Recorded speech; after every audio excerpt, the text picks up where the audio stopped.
আপনারা দেখছেন ইতালি থেকে প্রকাশিত আন্তর্জাতিক বাংলা সংবাদপত্র আর্লিস্টার.কম এর ফেসবুক ফ্যান পেজ আর্লিস্টার নিউজের লাইভ ইভেন্ট ইতালিতে স্কলারশিপ সহ উচ্চশিক্ষার সম্ভাবনা। ইতালিতে উচ্চশিক্ষা বাংলাদেশ থেকে প্রসেসিং, ইতালিতে কি কি ধরনের কোর্সগুলো রয়েছে, কোন কোন ইউনিভার্সিটিতে ইংরেজি পড়ার সুযোগ আছে, স্কলারশিপের সুবিধা ও প্রসেস, ইতালিতে পড়াশোনা শেষ করে জব এবং ভবিষ্যৎ সম্ভাবনাময় কেরিয়ার কেমন হতে পারে, এসব বিষয়ে বিস্তারিত কথা হবে আজ। আমরা এই অনুষ্ঠানটিকে কয়েকটি পর্বে বিভক্ত করেছি, কারণ এক পর্বে আসলে সবকিছু বলা বা সব তথ্য দেওয়া সম্ভব না। আমরা প্রথম যদিও ভেবেছিলাম একটা অনুষ্ঠান করব, পরে অনেক কথা হয়েছে আমাদের মধ্যে এবং দেখলাম যে এক পর্বে কখনো এটা শেষ করা সম্ভব না, কারণ অনেক কিছু বলার আছে, অনেক কিছু জানানোর আছে। তাই আমরা চেষ্টা করেছি কয়েক পর্বে অনুষ্ঠানটাকে বিভক্ত করার, এবং আশা করি 3 পর্বে আমরা শেষ করতে পারবো। তারপরেও যদি মনে হয় যে আমাদের ইনফরমেশন আমরা ঠিক মতো আপনাদের দিতে পারিনি, আরো কিছু জানানোর প্রয়োজন, তাহলে আমরা 4 পর্বে এই অনুষ্ঠানটা শেষ করার চিন্তা করেছি। তো আজ হচ্ছে আমাদের প্রথম দিন, প্রথম পর্ব। আমাদের আজকের বিষয়বস্তু হচ্ছে বাংলাদেশ থেকে এর প্রসেসিং, এবং ইতালিতে যারা আছেন, পরিবার নিয়ে আছেন এবং হয়তো পরবর্তীতে এসেছেন এখানে এবং এখানে পড়াশোনা করতে চান, উচ্চশিক্ষা নিতে চান, তাদের জন্য কি পদ্ধতি, এবং বাংলাদেশ থেকে যারা আসতে চাইবেন বা আসবেন পরবর্তীতে তাদের জন্য কি পদ্ধতি, আমরা ওখান থেকেই শুরু করছি দেশ থেকে, এবং শেষ দিব এখানে এসে। মাঝখানে চলবে সবকিছু স্কলারশিপ এবং নর্মালি যারা আসতে চান স্টুডেন্ট হিসেবে পড়ালেখা করার জন্য তাদের কি সিচুয়েশন এবং তাদের কি পদ্ধতি, সবকিছু নিয়ে আলাপ হবে, এবং পরবর্তীতে শেষ করে তাদের কেরিয়ার এবং জব বিষয় নিয়ে আমরা আলাপ করব, আর ওখানেই শেষ দিব। তো শুরু করা যাক আমাদের আজকের পর্ব। আশা করি আপনাদের ভালো লাগবে, এবং অবশ্যই যারা আছেন, যুক্ত হয়েছেন, আমি দেখতে পাচ্ছি 14 জন আছেন আমাদের সাথে। যারা আছেন সবাই আপনাদের টাইমলাইনে দয়া করে শেয়ার করে দিন, যাতে অন্যরাও দেখতে পারেন, কারণ এটা আমাদের অনেকেরই প্রয়োজন। আমাদের এই অনুষ্ঠানটা আমরা আয়োজন করেছি। প্রায়ই শুনি ইনবক্সে অনেকেই নক করেন, বিভিন্ন দেশ থেকেও নক করেন, যারা বাংলাদেশের বর্তমান ছেলে মেয়ে যারা পড়াশোনা করছেন দেশ থেকে এবং দেশের বাইরে, এশিয়ার বিভিন্ন দেশ থেকেও অনেক সময় কি করেন, ইনবক্স করেন যে আপু একটু বলবেন কি স্টুডেন্ট ভিসা সম্পর্কে, বা ইতালিতে কেমন সুযোগ সুবিধা রয়েছে স্টুডেন্টদের জন্য, বা স্কলারশিপে আমরা আমাদের ইচ্ছা আছে ওখানে পড়াশোনা করা। প্রায় এরকম অনেকের অনেক প্রশ্ন শুনি। তারপরেই মনে হলো যে আমাদের এরকম একটা আয়োজন তো আমরা করতে পারি, যেটাতে আমরা বিস্তারিত সবার উদ্দেশ্যেই বিস্তারিত আমরা বলতে পারবো। এবং যেহেতু আমি এই ব্যাপারে দক্ষ নই, যারা এই সেক্টরে আছেন আমাদের আছেন সম্মানিত, আপনারা এখন পরিচিত হবেন তাদের সাথে। আমাদের সম্মানিত প্রফেসর আছেন, লেকচারার আছেন এক ইউনিভার্সিটির ইতালিরই, তারপর আছেন স্টুডেন্ট যারা স্কলারশিপে এসেছেন, সেখানে পড়াশোনা করছেন, কেউ এসেছেন স্টুডেন্ট ভিসা এবং পরবর্তীতে স্কলারশিপ নিয়েছেন, কেউ আছেন পরিবারের সাথে এসেছেন। তো সবাইকে নিয়ে আমাদের আজকের এই পরিবেশনা, আশা করি আপনাদের ভালো লাগবে। আর যদি আপনাদের কারো এতটুকু উপকারে আসে আমাদের এই চেষ্টা, তবে আমরা সার্থক। তো আপনাদের সাথে পরিচয় করে দিচ্ছি আমাদের আজকের অতিথিদের।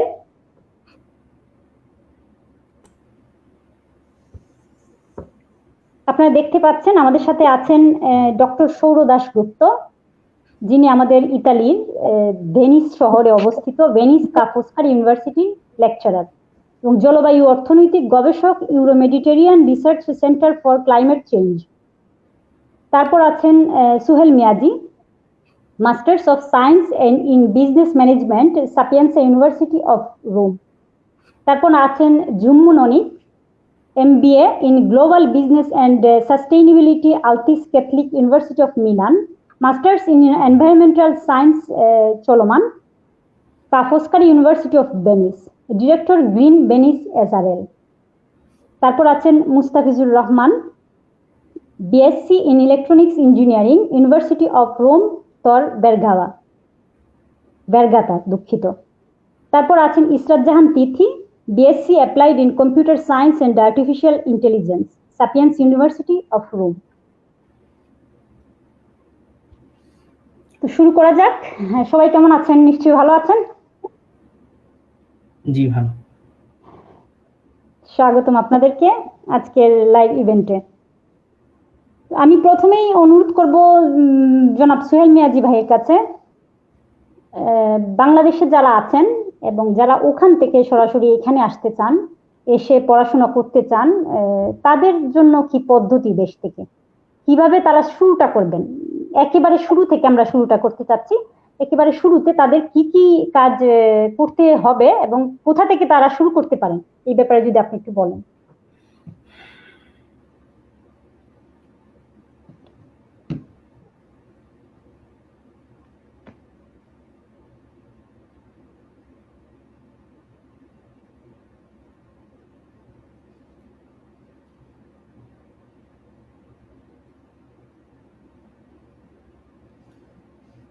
সোহেল ভাইয়ের মাইক মিউট করো।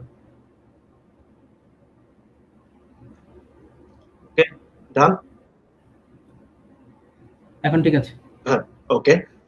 ফার্স্ট অফ অল যে কাজগুলি আমাদের করতে হয়, আসলে আমরা যারা আসছি স্টুডেন্ট ভিসায় ইতালিতে আসছি উচ্চশিক্ষার জন্য বা এই প্রবলেমগুলি ফেস করছি, দেন হচ্ছে যে যে প্রসিডিউরস গুলো করতে হয় ওইগুলি স্টেপ বাই স্টেপ আমি বলছি।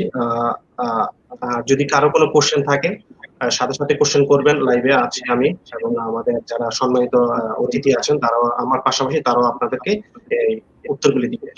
যেটা হচ্ছে যারা যদি বাংলাদেশ থেকে যারা আসতে চাচ্ছেন সেই ক্ষেত্রে যদি কমপ্লিট করে আসতে চায়, তো সেই ক্ষেত্রে তাদের ফার্স্ট কাজ হচ্ছে অবশ্যই তাদের মেইন সার্টিফিকেট গুলি বোর্ড থেকে অ্যাটাস্টেশন করতে হয়। ফার্স্ট অফ অল যেটা হচ্ছে যে আমাদের মেট্রিক এন্ড ইন্টার এন্ড যারা মাস্টার্স জন্য তাদের হচ্ছে অনার্স সার্টিফিকেট মার্কশিট গুলি, মেইন কপি গুলি ফার্স্ট কাজ হবে তাদেরকে এটা কালেক্ট করতে হবে যার যার স্কুল বা কলেজ বা ইউনিভার্সিটি কালেক্ট করবে। দেন ফার্স্ট কাজ হচ্ছে তাদেরকে আপনার বোর্ড থেকে যার যে বোর্ড হয়, যার কারো ঢাকা, কারো রাজশাহী, যার যে বোর্ড থেকে ফার্স্ট কাজ হচ্ছে এইগুলোকে মিনিমাম 2 কপি ও 3 কপি করে 3 সেট অ্যাটাস্টেশন করতে হবে। ফার্স্ট কাজ এটাই।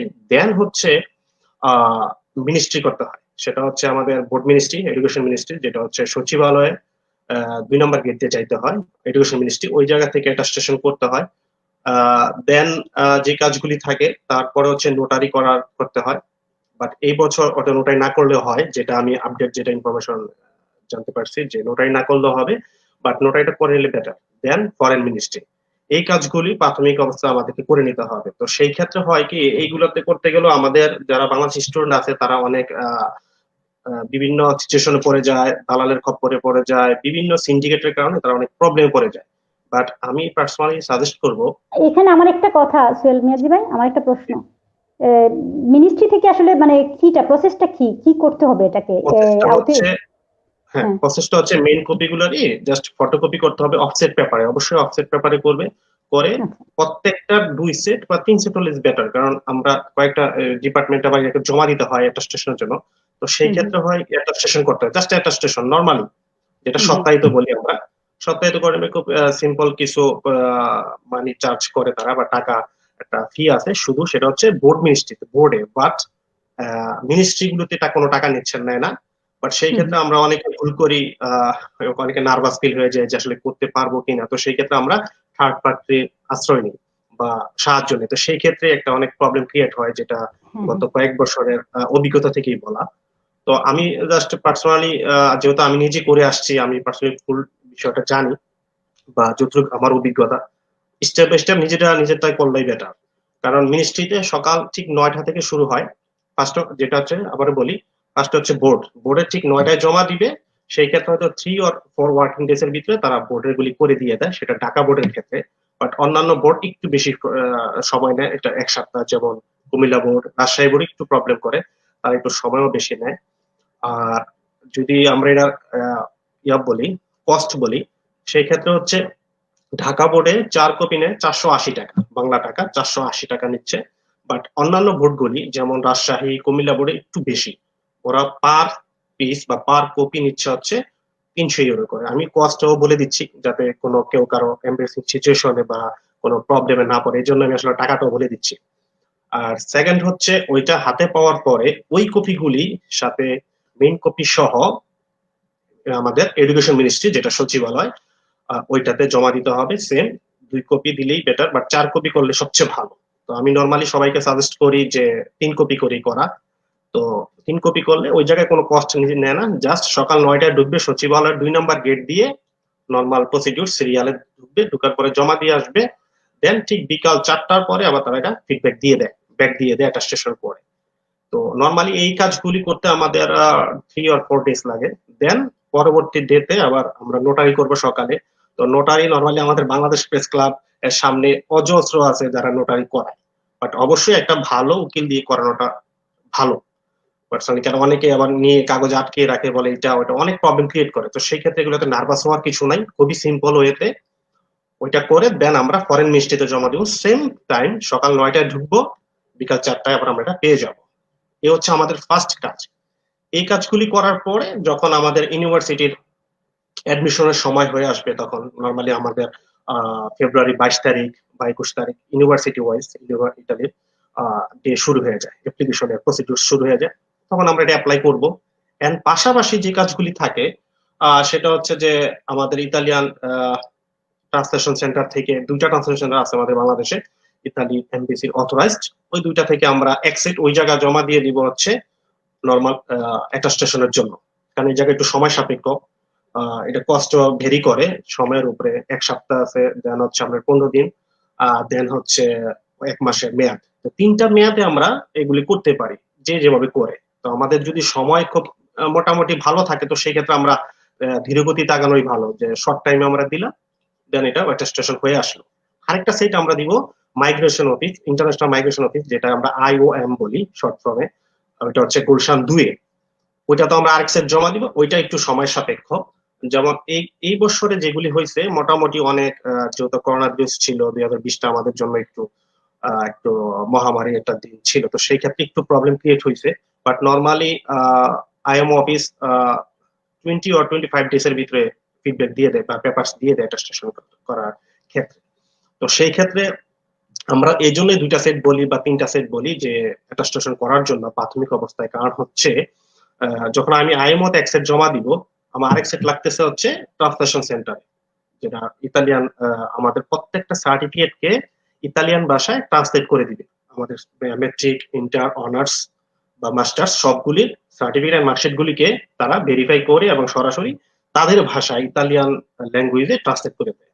এটা খুবই একটা ইম্পর্টেন্ট পার্ট। আর ট্রান্সলেশন আরেকটা হচ্ছে IMO অফিস, যেটা সেম, ওরা জাস্ট ভেরিফাই করে ওদের এর মাধ্যমে আমাদের সবগুলি সার্টিফিকেটকে ভেরিফাই করে তারা আরেকটা সেট আমাদেরকে দিবে, IMO অ্যাটাস্টেশন যেটাকে আমরা বলি। দেন মোটামুটি এটা হচ্ছে ফার্স্ট পার্ট। দেন আমরা ইউনিভার্সিটিতে অ্যাপ্লাই করব। পাশাপাশি অ্যাপ্লাই করার সাথে সাথে তো আর আমাদের অফার লেটার আসে না। এর মধ্যে আমাদের আনুষঙ্গিক যে কাজগুলি আছে, আমরা আমাদের নিজস্ব পাসপোর্ট ঠিক করা, পাসপোর্টে কোনো প্রবলেম থাকে, হ্যাঁ যদি এর মধ্যে ভালো বেটার হয় যে পাসপোর্টটা আমরা যদি education ministry sorry foreign ministry থেকে অ্যাটাস্টেশন করে নেওয়া যেতে পারে, বাট এটা ম্যান্ডেটরি না যতটুকু আমি আমার জানা বা আমি যেটা করে আসছি। এগুলি করার পরে দেন নেক্সট প্রসিডিউর হচ্ছে আমরা ইউনিভার্সিটিতে অ্যাপ্লাই করব। ইউনিভার্সিটিতে অ্যাপ্লাই করার পর আমাদের ফার্স্ট একটা অফার লেটার আসে, যেটা কারোটা 3 দিন, কারোটা 4 দিন, ডিপেন্ড করে ইউনিভার্সিটি ওয়াইজ। সো এই বিষয়গুলি, অফার লেটার আসার পরে নেক্সট প্রসিডিউরস আমরা চলে যাব। সেটা হচ্ছে আমাদের ফাইল মেকিং করা বা ফাইল তৈরি করা, যেটাকে আমরা বলি। ফাইল তৈরি করতে সেই ক্ষেত্রে একটা চেক লিস্ট দেয় আমাদের, নর্মালি বিএফএস অফিস থেকে একটা চেক লিস্ট আকারে বা কি কি রিকোয়ারমেন্ট, ওরকম একটা আমাদের একটা ফর্মা বা আমাদের একটা লিস্ট দিয়ে দেয় যে এই জিনিসগুলি আপনাদের লাগবে। যখন আমাদের অফার লেটারটা চলে আসবে, আসার পরে নেক্সট স্টেপ হচ্ছে আমাদের ডিউবির জন্য অ্যাপ্লাই করতে হবে। ডিউবিটা অ্যাপ্লাই, যেটা ফুল মিনিং হচ্ছে ডিক্লারেশন অফ ভ্যালু, যেটা ফার্স্ট অফার লেটার পাওয়ার পরে যে আমার কনফার্ম হয়েছে ইউনিভার্সিটিতে এডমিশন, তখন আমাকে ডিউবির জন্য আমার বাকি ফাইল রেডি করতে হবে। সেই ক্ষেত্রে আমাদের আনুষঙ্গিক যে কাজগুলি থাকে, যেমন আমাদের ব্যাংক সলভেন্সি কে দেখাচ্ছে, যে সেটা ফাদার্স হতে পারে, মাদার হতে পারে, বা ভাইও হতে পারে। তো সেক্ষেত্রে অবশ্যই ফাদার দেওয়াটা হচ্ছে, মানে বাবাকে দেওয়াটা হচ্ছে সবচেয়ে ভালো। তো সেই ক্ষেত্রে তাদের লেনদেনের একটা পেপার থাকে এবং কিছু বাবার কিছু ডকুমেন্টস, ফাইন্যান্সিয়াল কিছু ডকুমেন্টস দিতে হয়। এগুলো দেওয়ার পরে এই চেকলিস্টটা, ফুল একটা চেকলিস্ট আমাদের রেডি করতে। এটা প্রত্যেক বছর একটু প্লাস মাইনাস করে বিএফএস থেকে একটা পাবলিশ করে যে কি কি আমাদের লাগবে।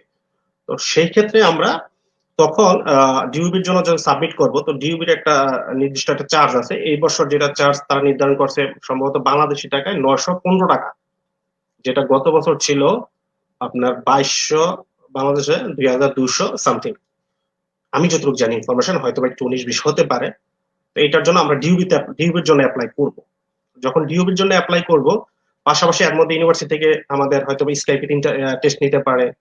আর আরেকটা হচ্ছে স্কাইপিতে নেয়, বা আরেকটা যেটা আমি মিসিং করে গেছি, ডেফিনেটলি ইতালিতে অ্যাপ্লাই করতে হলে আইএলটিএস এ 6+ থাকতে হবে, মিনিমাম 6 আমাদের ফার্স্ট রিকোয়ারমেন্ট এটা অ্যাপ্লাইয়ার। তো এটা আসলে মাঝখানে আমি একটু স্কিপ করে গেছিলাম, তো দুঃখিত। তো ওইটা হচ্ছে ফার্স্ট একটা, আপনাকে ওইটা থাকতে হবে। হ্যাঁ, এখন সেই ক্ষেত্রে কিছু কিছু ইউনিভার্সিটি আইএলটিএস ছাড়াও অফার লেটার ইস্যু করে, বাট এটা এখন এমন একটা টেন্ডেন্সি দাঁড়িয়েছে যে আমাদের বাংলাদেশ এমবিসি তাদের একটা রিকোয়ারমেন্টের মতো হয়ে দাঁড়িয়েছে যে আইএলটিএস 6 লাগবে, না হলে আমি ফাইলই সাবমিট করতে পারবো না, বা জিবির জন্য বা অ্যাডমিশনের জন্য। বাট কিছু কিছু ইউনিভার্সিটি আবার স্কাইপি ইন্টারভিউ নিয়ে তাদেরকে ইস্যু করে দিচ্ছে জিওবি, সরি, অফার লেটার। তো সেই ক্ষেত্রে এই প্রবলেম গুলা আসলে ভেরি করে কোন ইউনিভার্সিটি। যেমন আমাদের তরবারকাতা ইউনিভার্সিটি, লা সাপিয়েন্সা ইউনিভার্সিটি অফার লেটার ইস্যু করে, ফার্স্ট অফার লেটারটা ইস্যু করে। কিন্তু আমরা প্রবলেমটা ফেস করি যখন ডিওবির জন্য অ্যাপ্লাই করি, তখনই তারা আইটিএস এর রিকোয়ারমেন্টটা অ্যাড করে দিচ্ছে আমাদের। তো এই বিষয়গুলি অবশ্যই তারা সব স্টুডেন্ট যারা আসতে চাচ্ছেন উচ্চশিক্ষার জন্য, তারা অবশ্যই এটা খেয়াল রাখবেন। বাট আমি পার্সোনালি সবাইকে পরামর্শ দিব, অবশ্যই আইএলটিএসটা করে আসেন। এটা আপনার ফিউচার এবং আপনার ক্যারিয়ার জন্য সবচেয়ে উত্তম বা ভালো হবে এটা। তো সেই ক্ষেত্রে এই সবগুলি রিকোয়ারমেন্ট আমরা ফুলফিল, একটা চেকলিস্ট দিবে, ওই চেকলিস্ট অনুযায়ী আমরা ডিউবির জন্য জমা দিলাম। যখন ডিউবিটা আমরা পেয়ে যাচ্ছি, দেন আমাদের নেক্সট থার্ড প্রসিডিউরস হচ্ছে আমরা তখন ভিসার জন্য অ্যাপ্লাই করব, যে আমাদের ভিসা। এর মাঝখানে যে কাজগুলি হয়ে যায় ইউনিভার্সিটি রিলেটেড, ইউনিভার্সিটি থেকে আপনাকে কোন সাবজেক্ট বা সেকেন্ড যেটা অফার লেটার, পার্মানেন্ট যেটা ফাইনালি অফার লেটার আমরা ইনভাইটেশন পেয়ে যাই, সেটা আপনাকে অলরেডি যদি তারা মনে করে যে আপনি সেকেন্ড তাদের জন্য কোয়ালিফাইড, আপনি সিলেকশন হয়ে গেছেন, সিলেক্টেড, তখন সেক্ষেত্রে ইউনিভার্সিটি থেকে একটা ফাইনাল অফার লেটার ইস্যু করে দিচ্ছে। দেওয়ার পর এই সবগুলি নিয়ে দেন আমরা ভিসার জন্য অ্যাপ্লাই করব। তো সেই ক্ষেত্রে হয় ভিসা করার আগে আমাদের প্রি এনরোলমেন্ট করতে হয় ইউনিভার্সিটির আন্ডারে, যে এনরোলমেন্টটা, যেটা এই বছর অলমোস্ট আপনার এনরোলমেন্টটা অনেক ডেট আপডেট হয়। তো সেই ক্ষেত্রে কি হয় যে এনরোলমেন্টটা আমাদের করতে হয়, তো সেটার চার্জ মেবি, আমি যতটুকু জানি ইউনিভার্সিটি বেস 150 ইউরো থেকে 200-র ভিতরে এনরোলমেন্ট ফি, আমি যতগুলো ইউনিভার্সিটি জানি। ওইটা আপনাকে এনরোলমেন্টটা ইস্যুর করতে হবে, যে এনরোলমেন্ট হইলে ইউনিভার্সিটি থেকে আপনাকে একটা কনফার্ম লেটার দিবে যে আপনার এনরোলমেন্ট কমপ্লিট, এই একটা প্রসিডিউরস। দেন হচ্ছে তখন আমার ব্যাংক স্টেটমেন্টের চলে যেতে হয়। ব্যাংক স্টেটমেন্ট যে প্রসিডিউরস গুলো আছে, ওইটা হচ্ছে আপনার বাবার, মানে যে স্টুডেন্ট আসবে তার বাবার অ্যাকাউন্টে একটা মিনিমাম অ্যামাউন্ট দেখাইতে হবে যে কত টাকা কি আসে বিষয়। তো আমাদের এখন যেটা রিকোয়ারমেন্ট থাকে যে বাংলাদেশি টাকায় যেটা মিনিমাম 12 থেকে 15 লক্ষ টাকা আমাদেরকে ব্যাংক সলভেন্সি হিসেবে দেখাইতে হচ্ছে। পাশাপাশি স্টুডেন্টদের ফ্যামিলির ব্যাকগ্রাউন্ড, সেই ক্ষেত্রে তার বাবার কি বিজনেস বা কি জব করে, তার একটা ফ্যামিলি ইনকাম স্টেটমেন্টের মতো একটা শো করতে হয় এমবেসিতে, যে আমার এই অর্থটা আছে, আমি আমার সন্তানকে দেশের বাইরে পড়াবো। তো সেই ক্ষেত্রে কিছু শর্ত সাপেক্ষে বা কিছু একটা, আমরা একটা যেটাকে বলি যে একটা প্রত্যয়নপত্র বা সরকারকে একটা ডিক্লারেশন দিচ্ছি যে আমার সন্তান বা আমার ভাই তার পড়ার জন্য যে সলভেন্সি প্রয়োজন সেটা আমার কাছে আছে। এই সবগুলি রিকোয়ারমেন্ট মোটামুটি একটা 18 থেকে 20টা একটা চেকলিস্ট থাকে, 20টা আইটেম বা 20টা রিকোয়ারমেন্ট, ওইটা ফুলফিল করে আমরা ভিসার জন্য অ্যাপ্লাই করি। তো সেই ক্ষেত্রে হওয়ার পরে আপনার আমাদের ভিসার জন্য মিনিমাম 21 ডেজ অপেক্ষা করতে হয় ভিসার জন্য। তো মোটামুটি এটা হচ্ছে বাংলাদেশের বেসিক একটা আইডিয়া আর কি, যে কি কি প্রসিডিউরস আপনাকে আগাইতে হবে। এর মধ্যে হয়তো বা কিছু অ্যাড করবেন আপনারা যারা আছেন, তো আমার কিছু মিসিং হতে পারে, বা আমি আবার পরবর্তীতে আসলে কিছু মাথা আসলে হয়তো অ্যাড করবো। এখন এই মোটামুটি এটা হচ্ছে একটা প্রসিডিউরস, যে বাংলাদেশ থেকে ইতালি আসা আগ পর্যন্ত, ভিসা পাওয়ার আগ পর্যন্ত প্রসিডিউরস। ভিসা পাওয়ার পরবর্তী প্রসিডিউরস তো হয়তো আমাদের আরেকজন সম্মানিত অতিথি বলবেন। আর স্কলারশিপের বিষয়টা হচ্ছে বাংলাদেশে থাকতেই স্কলারশিপ প্রাথমিক যে অ্যাপ্লিকেশনটা স্কলারশিপের জন্য, সেটা আপনাকে অ্যাপ্লাই করতে সোহেল ভাই, আমরা স্কলারশিপের বিষয়টাতে পরবর্তী প্রোগ্রামে আলাপ করব, যেহেতু কারণ পরে না হলে আবার যে বিষয়টা আমরা আজ সিলেক্ট করেছি ওই বিষয়ে কিন্তু অনেক কিছু থেকে যাবে, আমাদের জানানো যাবে না। তাই এই বিষয়টাতে আমরা পরবর্তী পর্বে আসছি। এখন মাঝখানে আমার একটা প্রশ্ন আছে। জি বলেন। এই যে আপনি বলছিলেন যে ফরেন মিনিস্ট্রি থেকে এবং যে মিনিস্ট্রিগুলো থেকে, এডুকেশন মিনিস্ট্রি থেকে কি করতে হয়, ভেরিফাই করতে হয় এই সার্টিফিকেট, অ্যাটাস্টেশন আর কি, অ্যাটাস্টেশন করতে হয়। ওইটার কি কোনো নির্দিষ্ট মেয়াদ আছে নাকি না আনলিমিটেড নির্দিষ্ট মেয়াদ? কোনো মেয়াদ না, নির্দিষ্ট কোনো মেয়াদ নাই, বাট যেই বছর আমি আসবো ওই বছর হলে সবচেয়ে ভালো উত্তম। বাট যেটা প্রিভিয়াস আমি দেখছি অনেকে আছে আপনার 2 বছর আগে অ্যাটাস্টেশন করে রাখছে, ওইটাও পরে অ্যাকসেপ্ট করছে, ওটাতে কোনো প্রবলেম ক্রিয়েট করে না। নরমালি যে কোনো আমাদের কোনো প্রসেস করতে হলে কিন্তু এটা একটা নির্দিষ্ট সময়সীমা দেয়া থাকে 3 মাস। এটা আমাদের ক্ষেত্রে তেমন একটা এটা প্রবলেম, একটা বড় প্লাস পয়েন্ট। হ্যাঁ, যদি তার মানে শুরুতেই যে কেউ এটা করতে পারেন, যখন ভাববেন যে আমি ইউরোপে যাব, উচ্চশিক্ষা নিব, তাহলে সেক্ষেত্রে উনি শুরু করে দিতে পারেন এই কাজটা, সময়ের জন্য তাকে ভাবতে হবে না। এটা একটা প্লাস পয়েন্ট। ঠিক আছে, আমরা অনেকগুলো কমেন্ট এসেছে, আমরা কমেন্টগুলো এখন দেখার চেষ্টা করি। আমাদের একজন প্রশ্ন করেছেন ইঞ্জিনিয়ার নাজমুল সরকার। হ্যালো আপু। হ্যালো ভাই, থ্যাংক ইউ। দেখুন, তারপর বলছেন Adnan Rubel, thanks, welcome. Minhaj Taqib, thanks. Minhaj Sakib, শোনা যাচ্ছে না, সম্ভবত প্রথমে প্রবলেম ছিল। যাক, তারপর আসছে আপু একটা কোশ্চেন আছে, সুমাইয়া সাবা নামে একটা কোশ্চেন করছে, সেটা হচ্ছে যে 2020-21 সেশনে কোনো ভিসা দিচ্ছে না। হ্যাঁ, এটা আপু হয়তো একটু কম ইনফরমেশন মিসিং আছে। হ্যাঁ, ভিসা পেয়েছে আমাদের স্টুডেন্ট অনেকেই, এখন পর্যন্ত আমার জানা মতে 14 জন ভিসা পাইছে এবং 185টা ফাইল এই মুহূর্তে বিএফএস অফিসে ভিসার জন্য অ্যাপ্লিকেশন দিয়ে মানে অবস্থায় আছে। এটা আশা করা যাচ্ছে যে 31শে জানুয়ারি ভিতরে এই বাকি ইনফরমেশন গুলি সবাইকে দিয়ে দিবে, যে ভিসা পাবে ইয়েস আর নো দুইটা যে কোনো একটা রেজাল্ট দিয়ে দিবে। কারণ ইতালি এডুকেশন মিনিস্ট্রির যেটা লাস্ট ইনফরমেশন ছিল যে 31শে ডিসেম্বরের ভিতরে ইতালিতে ইন করতে হবে গত সেপ্টেম্বর অক্টোবর সেশনের সকল স্টুডেন্টকে, যারা ভিসা পেয়েছে তাদেরকে আসতে হবে। তো আশা করছি যে 15 জানুয়ারির ভিতরে আমাদের অ্যান্সার গুলি, আমাদের যারা ভিসা পাবে তারা পেয়ে যাবে, আর যারা পাবে না হয়তো তাদের নেক্সট ইয়ার ইনশাল্লাহ আবার অ্যাপ্লাই করবে। আর আরেকটা এই আপু আরো কোশ্চেন করছে যে কিভাবে অ্যাপ্লাই করবো। যে আপু আমাদের প্রোগ্রামটা দেখতে থাকেন, ইনশাল্লাহ আপনার সবগুলো প্রশ্নের উত্তর পেয়ে যাবেন আশা করি। ইনশাল্লাহ ফার্স্ট টু লাস্ট সব জানা হয়ে যাবে, ইনশাল্লাহ চেষ্টা করবো আমরা সব তথ্য দেওয়ার। তারপর একজন প্রশ্ন করেছেন, যদি শেষের দিকের বিষয় কিছু জানাতেন, I mean career build up. আমরা অবশ্যই সব বিষয় নিয়ে আলাপ করব, তবে যেহেতু সবারই ব্যস্ততা আছে, একদিনে আসলে সব বিষয় নিয়ে কথা বলা সম্ভব না, 5 ঘন্টার প্রয়োজন, তাই আমরা কয়েকটা ভাগে বিভক্ত করেছি। আমরা শেষের দিকে অবশ্যই এই বিষয়টা নিয়ে কথা বলবো, আপনি দেখতে থাকুন। তারপর একজন লিখেছেন Kawsar Ahmed, can diploma background go Italy for studying BSc? It is possible, then how? হ্যাঁ জি, পসিবল। যদি আপনার রিকোয়ারমেন্ট মিনিমাম থাকতে হবে, যদি আপনার matric and inter, SSC HSC আর ডিপ্লোমা রেজাল্ট গ্রুপে ভেরি করে এটা। পার্সোনালি যেটা হচ্ছে যে আপনাকে অবশ্যই সবগুলোতে, যেটা আমরা বাংলাদেশি মানুষের পুঁজিতে ফার্স্ট ক্লাস লেভেলের রেজাল্ট আপনাকে থাকতে হবে, তাইলে অবশ্যই এটা পসিবল। তারপর একজন লিখেছেন সজীব হাসান, হ্যালো স্যার, আমি SSC then electronics diploma complete করেছি। আমার এসএসসি রেজাল্ট খুবই খারাপ, SSC GPA 2.13 out of 5 and diploma GPA 3.14 out of লিখেননি, আউট অফ 4 বোধ হয়, এটা লেখার স্টাইলটা আসলে আমি বুঝিনি পুরোটা, আপনি একটু দেখুন সোহেল ভাই। এখন আমি কি আমি কি এই রেজাল্ট দিয়ে ইতালি ব্যাচেলরের জন্য ট্রাই করতে পারবো? প্লিজ একটু জানাবেন। ইউনিভার্সিটি রেজাল্ট রিকোয়ারমেন্ট কত? ইউনিভার্সিটি রেজাল্ট রিকোয়ারমেন্ট মোটামুটি আমরা নরমালি যে ইউনিভার্সিটি ফলো করি এর মধ্যে 3 হলেই অ্যাপ্লাই করা যায়। বাট ফার্স্ট প্রায়োরিটি হচ্ছে ওনাকে আইএলটিএসটা করতে হবে এবং 6 উঠাইতে হবে, দেন হয়তো বা উনি ট্রাই করতে পারে, আশা একটা আছে। মোটামুটি তার মেট্রিকের রেজাল্ট, মেট্রিকের রেজাল্টটা ভালো, ডিপ্লোমা রেজাল্ট 3.5 যদি হয়ে থাকে তাহলে সে ট্রাই করতে পারবে, বাট অবশ্যই আইএলটিএস মাস্ট।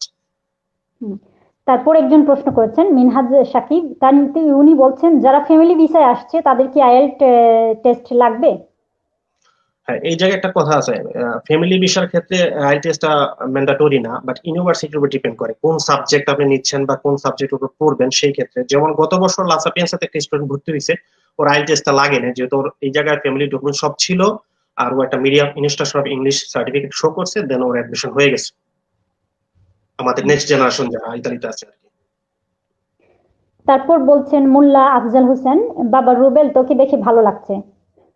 আচ্ছা আপু আরেকজন কোশ্চেন করছে, হোসেন আল রিয়াজ যে শেষের যে ভাইয়া আপনাকে অসংখ্য ধন্যবাদ আমাদেরকে প্রোগ্রামটা দেখার জন্য এবং পাশাপাশি কোশ্চেন করার জন্য। আপনার এই সবগুলোরই কোশ্চেন ইনশাল্লাহ আমরা স্টেপ বাই স্টেপ দিয়ে যাব আমাদের এই প্রোগ্রাম 3 পর্বে। তো আশা করি আমাদের আরো সম্মানিত অতিথি আমাদের সৌরভ ভাই আছেন, আরো মোস্তাফিজ ভাই আছেন, ওনারা দিবে, বাট একটু ওয়েট করেন এবং আমাদের সাথেই থাকেন। ধন্যবাদ। ওকে, আচ্ছা যাক, ওইগুলো আমাদের আসলে প্রয়োজনীয় কমেন্টগুলো পড়িনি। শরীফুল টাগর বলেছেন সার্টিফিকেট গুলো কি ইতালিতে অ্যাটাস্ট করলে ভালো হবে নাকি বাংলাদেশ থেকে করে আনলে ভালো হবে? ডেফিনেটলি বাংলাদেশ থেকে আপনাকে অ্যাটাস্টেশন করতে হবে। ইতালিতে অ্যাটাস্টেশনের কোনো ওয়ে নাই বা প্রয়োজনও নাই। বাংলাদেশ থেকে মিনিস্ট্রি থেকে করে নিয়ে আসতে হবে, বিকজ আপনি বাংলাদেশের স্টুডেন্ট এবং বাংলাদেশে আপনি পড়াশোনা করছেন। তো সেই ক্ষেত্রে আপনাকে বাংলাদেশের প্রতিষ্ঠান এবং বাংলাদেশের মিনিস্ট্রি থেকে এডুকেশন গুলি আপনার শিক্ষা সার্টিফিকেট গুলি ভেরিফাই করে নিয়ে আসতে হবে। আরেকজন লিখেছেন শাহমিজান রহমান, ডোব মেবি ডকুমেন্টস লিখতে চেয়েছিলেন। ডোব মিনি হচ্ছে ডিক্লারেশন অফ ভ্যালু। আচ্ছা আচ্ছা আচ্ছা আচ্ছা, ডোব আগে নেওয়া থাকলে হবে কিনা না আবার নতুন করে নিতে হবে? আগে মেয়াদ থাকলে হবে, যেটা আগে কথা হয়েছে আমাদের। যে ফর এক্সাম্পল আপনি 2018 তে অ্যাপ্লাই করেছিলেন বাট আনফরচুনেটলি আপনি পান নাই, তো সেই ক্ষেত্রে আপনি 19 অ্যাপ্লাই করতে পারবেন, সমস্যা নেই। আরেকজন বলছেন সুমাইয়া সাব্বা, এমবাসি আবার ল্যাপস আইএলস সার্টিফিকেট এন্ড ডোব নেয়নি, এটা কি নেগেটিভ কোনো এফেক্ট ফেলবে? আমি 2020-21-এ ভিসার জন্য অ্যাপ্লাই করেছি। ওইটা তো কোনো প্রবলেম নয়, কারণ হচ্ছে বিএফএস যে রিকোয়ারমেন্ট গুলো এমবেসি থেকে দিয়ে রাখে তারা ওই হিসাব করে আপনার ডকুমেন্টস গুলো নেয়। আর একটা কারণ হচ্ছে আপনি তো এর আগে যখন অ্যাপ্লাই করছেন তখন আপনার আইএলটিএস সার্টিফিকেট শো করছেন, সো এটা না নিলে কোনো প্রবলেম হবে না আশা করি। তারপর মিহাদ সাকিব বলছেন আপু এই লাইভ ভিডিও কি আপনাদের পেজে থাকবে? পরে দেখা যাবে? নিশ্চয়ই দেখা যাবে, এটা পেজে থাকবে এবং আমাদের ইউটিউব চ্যানেলে পোস্ট করা হবে, আপলোড করা হবে। ইউটিউব চ্যানেলও আপনি সাবস্ক্রাইব করে রাখতে পারেন, তারপর পোর্টালও দেওয়া হবে, তো সবখানেই পাবেন আপনারা। যাক, আমরা আমাদের কমেন্টগুলো পড়া হয়েছে, কিন্তু আমি জানি না যদি বাই চান্স একটা কোনো কমেন্ট আমাদের থাকে চলে যে থাকে, আপনারা আবার কমেন্ট করতে পারেন এবং তারপরও যদি কোনো কারো কমেন্ট আমরা পড়তে আমাদের সমস্যা হয়, আমরা অবশ্যই চেষ্টা করব পরবর্তী অনুষ্ঠানে সেই কমেন্টের জবাব দেওয়ার। তো এখন আমরা তো দেশের থেকে প্রসেসটা দেখলাম, কিভাবে পদ্ধতিটা জানলাম। এখন আসবো আমরা যারা ইতালিতে আসছেন, যারা বাংলাদেশে পড়াশোনা শুরু করেছেন, হয়তো কোনো ওয়েতে ইতালিতে আসছেন পরিবার সহ, বাবা আছেন বা মা আছেন বা যে কোনো উপায়ে দেশ থেকে এসেছেন, এখানে পরিবার নিয়ে আসছেন, কিন্তু ওনাদের প্রাথমিক, মাধ্যমিক, উচ্চ মাধ্যমিক শিক্ষাটা দেশে হয়েছে। এখন ওনারা এখানে এসে উচ্চ শিক্ষা নেবেন, তো তাদের ক্ষেত্রে পদ্ধতিটা কি হবে এই বিষয়ে আমি একটু জানতে চাইবো। ইসরাত কি ঠিক আছে, তুমি যদি একটু বলো। জি, আসসালামু আলাইকুম। তো তাদের ক্ষেত্রে আমি তো এখানে ফ্যামিলি ভিসায় এসেছি। এরকম কেউ যদি ফ্যামিলি ভিসায় আসার পর এখানে ভর্তি হতে চায়, তাহলে তো তাদের ভিসার ব্যাপারে তো কিছু বলার নেই, সেটা ফ্যামিলি থেকেই তারা আসবে।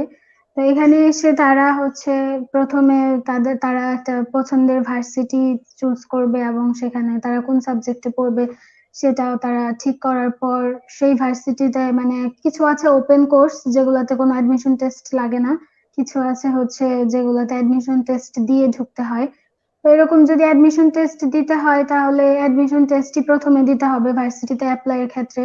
অ্যাডমিশন টেস্ট এখানে বিভিন্ন ধরনের অ্যাডমিশন টেস্ট দিতে হয়, যেমন টলক আই, তারপর টলক ই, টলক এস, তারপর কেউ যদি মেডিকেলে পড়তে চায় এখানে তাহলে আইমেট দিতে হয়।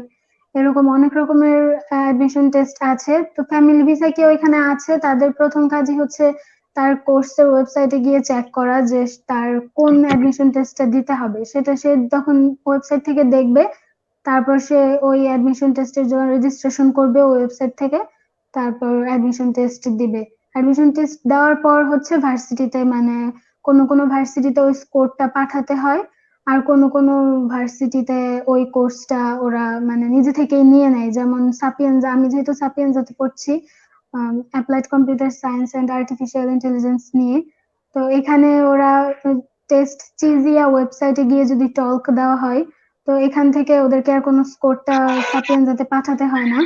চিজিয়া ওয়েবসাইট থেকে টলক আই বা টলক ই যেটাই দেওয়া হোক না কেন, এরপর সাপিয়েন্সা ইউনিভার্সিটির ইনফোস্ট্যাট ওয়েবসাইটে গিয়ে রেজিস্ট্রেশন করতে হবে। সেখানে গিয়ে রেজিস্ট্রেশন করার পর 10 ইউরো দিয়ে একটা একটা পেমেন্ট স্লিপ নিতে হয়। ওই পেমেন্ট স্লিপটা নেওয়ার পর আর কিছুই করতে হয় না।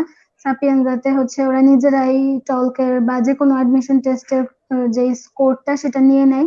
সেটা নেওয়ার পর তারপর হচ্ছে স্টুডেন্টের কাজ হচ্ছে ইনফোস্টাডি গিয়ে ওই এক্সামের জন্য যে ইয়েটা 10 ইউরো নেওয়ার পর সেখানে তার র্যাঙ্কিং আসবে, যখন র্যাঙ্কিং আসার পর রেজাল্টের পর সে যদি দেখে যে সাপিয়েন্সা ইউনিভার্সিটির ওই র্যাঙ্কিং এ তার নাম আছে, নাম থাকার পর তাকে তখন গিয়ে ইনফোস্টাড ওয়েবসাইটে গিয়ে সেখানে তার কোর্সের একটা নাম্বার থাকে। যেমন আমার কোর্স যেটা অ্যাপ্লাইড কম্পিউটার সায়েন্স, এই কোর্সের একটা নাম্বার আছে 30786। তো এই কোর্স এরকম এক একটা কোর্সের এক একটা নাম্বার থাকে। ইনফোস্টাডে ওই নাম্বারটা লিখে তখন সিলেক্ট করতে হবে যে আমি এই কোর্সে এনরোলমেন্ট কমপ্লিট করতে চাই। ওইখানে সিলেক্ট করার পর তারপর হচ্ছে ওইখান থেকে মানে এনরোলমেন্ট ফি আছে কিছু, সেটা দিয়ে ভর্তি হতে হবে। তো ফ্যামিলি ভিসার ক্ষেত্রে আসলে তেমন কঠিন কিছু না। স্টুডেন্ট ভিসার ক্ষেত্রে প্রসেসিংটা একটু বড়। ফ্যামিলি ভিসার ক্ষেত্রে এভাবে এনরোলমেন্ট টিউশন ফি দিয়ে কমপ্লিট করে নিলেই হচ্ছে মানে ভর্তি কমপ্লিট। এরপর যেটা ডিওবি, যেটা একটু আগে ভাইয়া বলেছেন, ওইটা ওইটা হচ্ছে ফ্যামিলি ভিসায় যারা থাকে তারা ডিওবিটাও দিতে পারে ভাইয়া যেভাবে বলেছেন সেভাবে। অথবা তারা যদি সেটা না করে থাকে তারা এখানে চিমেয়া একটা সংস্থা আছে, সেখান থেকে স্টেটমেন্ট অফ কম্পারেবিলিটি আর স্টেটমেন্ট অফ ভেরিফিকেশন, এই দুইটা সার্টিফিকেট লাগবে সাপিয়েন্সা ইউনিভার্সিটির ক্ষেত্রে। কোনো কোনো ভার্সিটিতে শুধু স্টেটমেন্ট অফ কম্পারেবিলিটি দিলেই হয় বেশিরভাগ ক্ষেত্রেই, আর কিছু কিছুতে দুইটাই চায়। তো সাপিয়েন্সাতে দুইটাই চাই এরকম। ওইটা তারপর তারা চিমেয়া থেকে করতে পারে, 1 মাসের মতো সময় লাগবে। আর সব মিলিয়ে 250 ইউরোর মতো লাগতে পারে। এটা আসলে কয়টা সার্টিফিকেট করছে সেটার উপর ডিপেন্ড করবে কত টাকা লাগে। তো এই সার্টিফিকেটটা নিয়ে ভার্সিটিতে ভর্তি হওয়ার পরও সে ক্লাস করতে পারবে, এর ভিতরে ওই সার্টিফিকেটটা করতে পারবে। এটা হচ্ছে যে ফার্স্ট সেমিস্টার এক্সামটা থাকে সেটার আগে ওই সার্টিফিকেটটা ভার্সিটিতে জমা দিলেই হয়। ভর্তির আগে যে সেটা দেখাতে হবে এমন কিছুই না। ওইটা ছাড়া হচ্ছে কোনো এক্সাম দেওয়া যাবে না, তো এই জন্য এক্সামের আগে ওইটা অবশ্যই দিতে হবে। আর সে নর্মালি ক্লাস করতে পারবে। তো ফ্যামিলি ভিসার ক্ষেত্রে এই ব্যাপারগুলো সহজ। আর যদি আইএলটিএস নিয়ে কথা বলি তাহলে ফ্যামিলি ভিসার ক্ষেত্রে আইএলটিএস সবসময় লাগে না, কারণ তার তো আর বাংলাদেশ থেকে ডিওবি করার ঝামেলা নেই। ডিওবি করতে হলে আইএলটিএস লাগে। কিন্তু যদি ডিওবি না করছে সে যদি চিমেয়া থেকে ওই স্টেটমেন্ট অফ কম্পারেবিলিটি নেয় তাহলে আইএলটিএস ডিপেন্ড করবে তার কোর্সটা কি ইংলিশ নাকি ইটালিয়ান। ইটালিয়ান কোর্সে তো তখন আইএলটিএস লাগবেই না, কিন্তু ইংলিশ কোর্স হলে একটা ইংলিশ ল্যাঙ্গুয়েজের যে সার্টিফিকেট সেটা যে কোনো একটা কিছু দেখাতে হয়, আইএলটিএস হোক বা টোএফএল আছে। তারপর এসএটি এক্সাম যদি দেয় তাহলে আবার অনেক ক্ষেত্রে আইএলটিএস লাগে না। তো এটা ডিপেন্ড করে তার কোর্স কি চাচ্ছে। যদি ইংলিশ কোর্স হয়, যেমন আমারটা একটা ইংলিশ কোর্স, এখানে ওরা আইএলটিএস মিনিমাম 5.5 চেয়েছে। তো ওইভাবে যদি আইএলটিএস 5.5 সার্টিফিকেটটা থাকে তাহলে ভালো, কিন্তু আবার যদি অ্যাডমিশন টেস্ট সে ইংলিশে দেয় তাহলে আইএলটিএস এর দরকার নেই। যেমন টলক ইংলিশ টলক আই আছে ইঞ্জিনিয়ারিং ডিপার্টমেন্টে ভর্তি হওয়ার জন্য সাপিয়েন্সাতে, সেই ক্ষেত্রে তার কোনো আলাদা ইংলিশ সার্টিফিকেট লাগবে না। আবার যদি সে এসএটি এক্সামটা দিয়ে ভর্তি হয় কোনো ইংলিশ কোর্সে ইতালিতে, তাহলেও কোনো ধরনের ইংলিশ সার্টিফিকেট লাগবে না। সে অ্যাডমিশন টেস্টটাই এনাফ এটা প্রমাণ করার জন্য যে তার ইংলিশ ইংলিশ নিয়ে তার একটা ধারণা আছে বা সে ইংলিশে পড়তে পারবে। আর ইটালিয়ান ল্যাঙ্গুয়েজের সার্টিফিকেটও লাগবে না যেহেতু কোর্সটা ইংলিশ। কিন্তু কোর্স ইটালিয়ান হলে কোনো কোনো ভার্সিটিতে দেখা যায় বি1 সার্টিফিকেট লাগে, অথবা কোনো কোনো ভার্সিটিতে বি2 সার্টিফিকেট লাগে। তো এটা ডিপেন্ড করে আর কি সে কি ধরনের কোর্স এবং কোন ভার্সিটিতে ভর্তি হচ্ছে সেটার উপর ডিপেন্ড করে। এই তো এটাই। আর আর একটু আগে যে আপু কমেন্ট করলো সুমাইয়া সাবা, ওনার সাথে আমার কথা হয়েছিল। ওই আপু মাস্টার্স এর জন্য অ্যাপ্লাই করছে, তো উনি বলছিল যে এখন ভিসা হচ্ছে না। উনি অনেকদিন হয়েছে নাকি অ্যাপ্লাই করেছে সবকিছুর জন্য, কিন্তু উনি হচ্ছে কোনো রেসপন্স পাচ্ছে না ওইখান থেকে, বা উনি আসতে পারবে কিনা সেটা নিয়ে আর কি। এটা উনি আসলে একটু বর্তমানে তো সবকিছুতেই একটু ডিলে হচ্ছে, এটা হ্যাঁ হতে হ্যাঁ পারে এই হ্যাঁ। পরিস্থিতির কারণে। সবকিছুতে একটু কি হচ্ছে, একটু ধৈর্য দরকার আমাদের আসলে। হবে ইনশাল্লাহ, আশা করি। আচ্ছা, আর এখানে একজন হ্যাঁ, ভাইয়া কমেন্ট করেছেন যে চিমেয়া থেকে অ্যাটাস্ট করলে হবে, তাহলে কি বাংলাদেশ থেকে অ্যাটাস্ট না করলেও হবে ফ্যামিলি ভিসায়? হ্যাঁ, বাংলাদেশ থেকে তখন এগুলোর মানে দরকার নেই। চিমেয়াতে শুধু আপনার এসএসসি এইচএসসি সার্টিফিকেট মার্কশিট এগুলো অনলাইনেই করতে হয়, এটা টোটালি অনলাইনে। এগুলো অনলাইনে ওদেরকে স্ক্যান করে সার্টিফিকেট গুলো পাঠালেই আর পেমেন্টটা কমপ্লিট করলেই ওরা হচ্ছে 1 মাসের মধ্যে দিয়ে যায়, মানে নর্মাল যে প্রসিডিউরটা সেটা।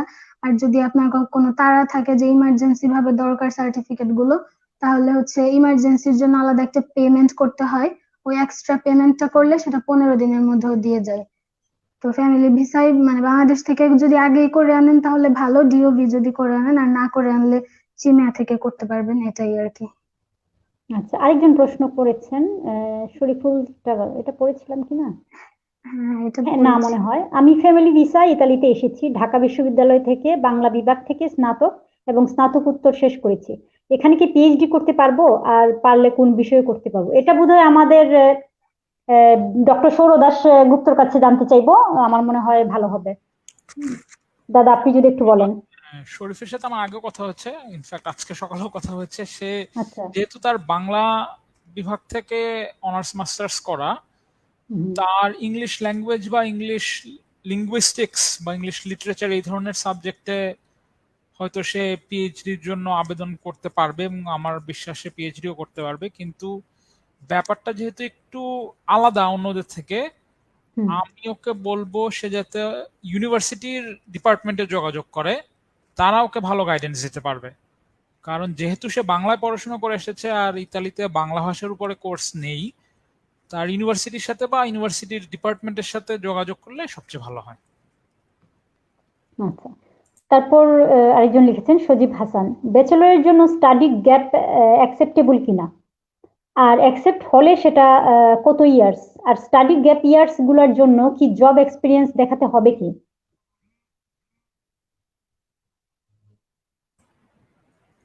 আমি অনুরোধ করব। জি, জি, এটা বলুন। আসলে স্টাডি গ্যাপটা ইতালিতে অতটা সমস্যা না। ইতালি যেহেতু রাইট টু এডুকেশন ল আছে, স্টাডি গ্যাপটা বাংলাদেশিদের জন্য সমস্যা এমবেসিতে।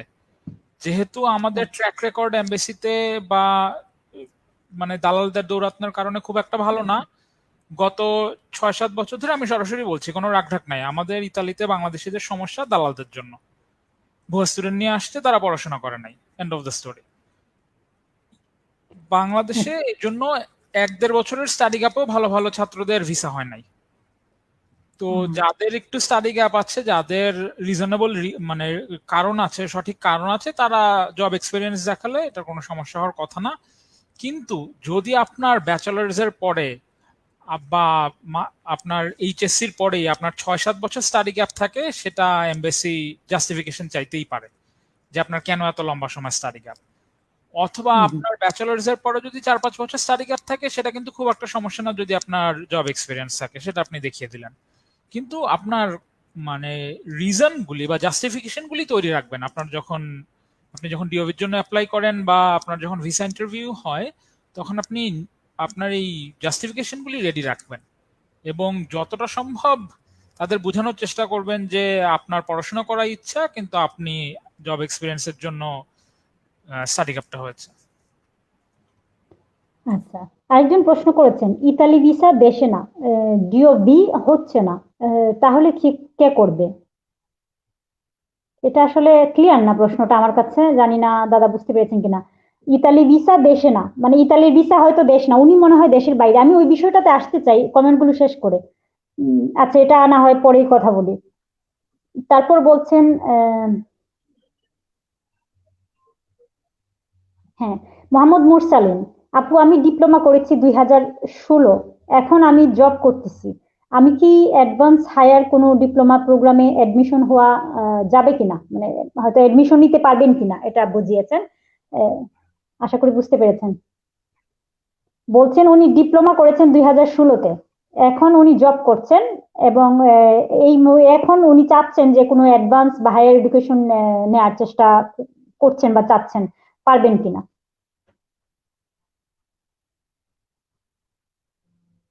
এটা আমার মনে হয় ডক্টর সৌর দাশগুপ্ত বললেই ভালো হয়। না, আমি আসলে প্রশ্নটা বুঝতে পারছি না তার। উনি বলছেন যে উনি ডিপ্লোমা করেছেন 2016-তে দেশে, নিশ্চয়ই দেশে দেশে লিখেন নাই যে, কিন্তু বোঝা যাচ্ছে, এবং জব করছেন, উনি অলরেডি জব করছেন। তো এখন উনি হায়ার ডিপ্লোমা নেওয়ার জন্য কোনো ডিপ্লোমা আছে কিনা, হায়ার এডুকেশনাল কোনো সিস্টেম আছে কিনা ওনার জন্য, যেটা উনি এখানে এসে করতে পারেন।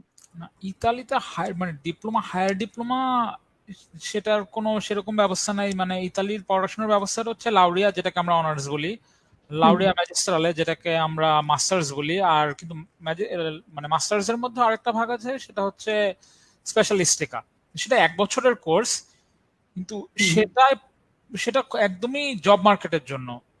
উনি যেহেতু ডিপ্লোমা করেছেন, ওনাকে ব্যাচেলার্স উনি সম্ভবত ব্যাচেলার্স এর কথা জিজ্ঞেস করছেন। হ্যাঁ, ব্যাচেলার্স এর জন্য আপনি অ্যাপ্লাই করতে পারবেন, কিন্তু সেটার প্রসেস তো সোহেল মিয়াজি ভাই বলেই দিয়েছেন, ওনারটাই ফলো করেন। আচ্ছা, আশা করি আপনার উত্তর পেয়েছেন আপনি। তারপর একজন লিখেছেন শরীফুল টাগর, তিথি আপু বললেন চিমিআই থেকে অ্যাটাচড করলে হবে, তাহলে কি বাংলাদেশ থেকে অ্যাটাচড না করলেও হবে ফ্যামিলি ভিসায়? এটা হ্যাঁ, এটার উত্তর দিয়েছি, আমি তখন কথা বলেছি এই ব্যাপারে। তারপর তারপর বলছেন শরীফুল টাগর, 4টা সার্টিফিকেট চিমিআই থেকে অ্যাটাচড করলে কেমন খরচ হতে পারে আপু? এটা তিথি বোধহয় বলতে পারবে না? হ্যাঁ, চিমিয়া থেকে সার্টিফিকেট আমি তো ব্যাচেলার্স এর জন্য করেছি, তো আমার স্টেটমেন্ট অফ কম্পারেবিলিটি এর জন্য আলাদা একটা চার্জ আছে, ভেরিফিকেশনের জন্য আলাদা একটা চার্জ আছে। কয়টা সার্টিফিকেট অ্যাটাচ করা হচ্ছে সেটা এখানে ম্যাটার করে না। এখানে হচ্ছে আপনি কি কম্পারেবিলিটি নেবেন নাকি ভেরিফিকেশন নেবেন সেটার উপর ডিপেন্ড করবে। তো দুইটা মিলে আমার 250 বা 260 ইউরোর মতো খরচ হয়েছিল। আমি শুধু পিডিএফটা নিয়েছিলাম। এগুলো আবার যে হার্ড কপি সার্টিফিকেটের সেটাও নেওয়া যায়, সেটার জন্য এক্সট্রা একটা চার্জ দিতে হয়। আমি হার্ড কপিটা নেইনি, শুধু পিডিএফ নিয়েছিলাম। তো আমার 260 ইউরোর মতো খরচ হয়েছিল। তো ওইটা আর কি আপনার উপর ডিপেন্ড করবে, আপনি সেটা কত তাড়াতাড়ি চাচ্ছেন এবং হার্ড কপি চাচ্ছেন নাকি পিডিএফ চাচ্ছেন সেটার উপর। আব্দুল্লাহ খান ইমন বলছেন ভিসা রেটিও কেমন, এটা কি সোহেল ভাই বলবেন?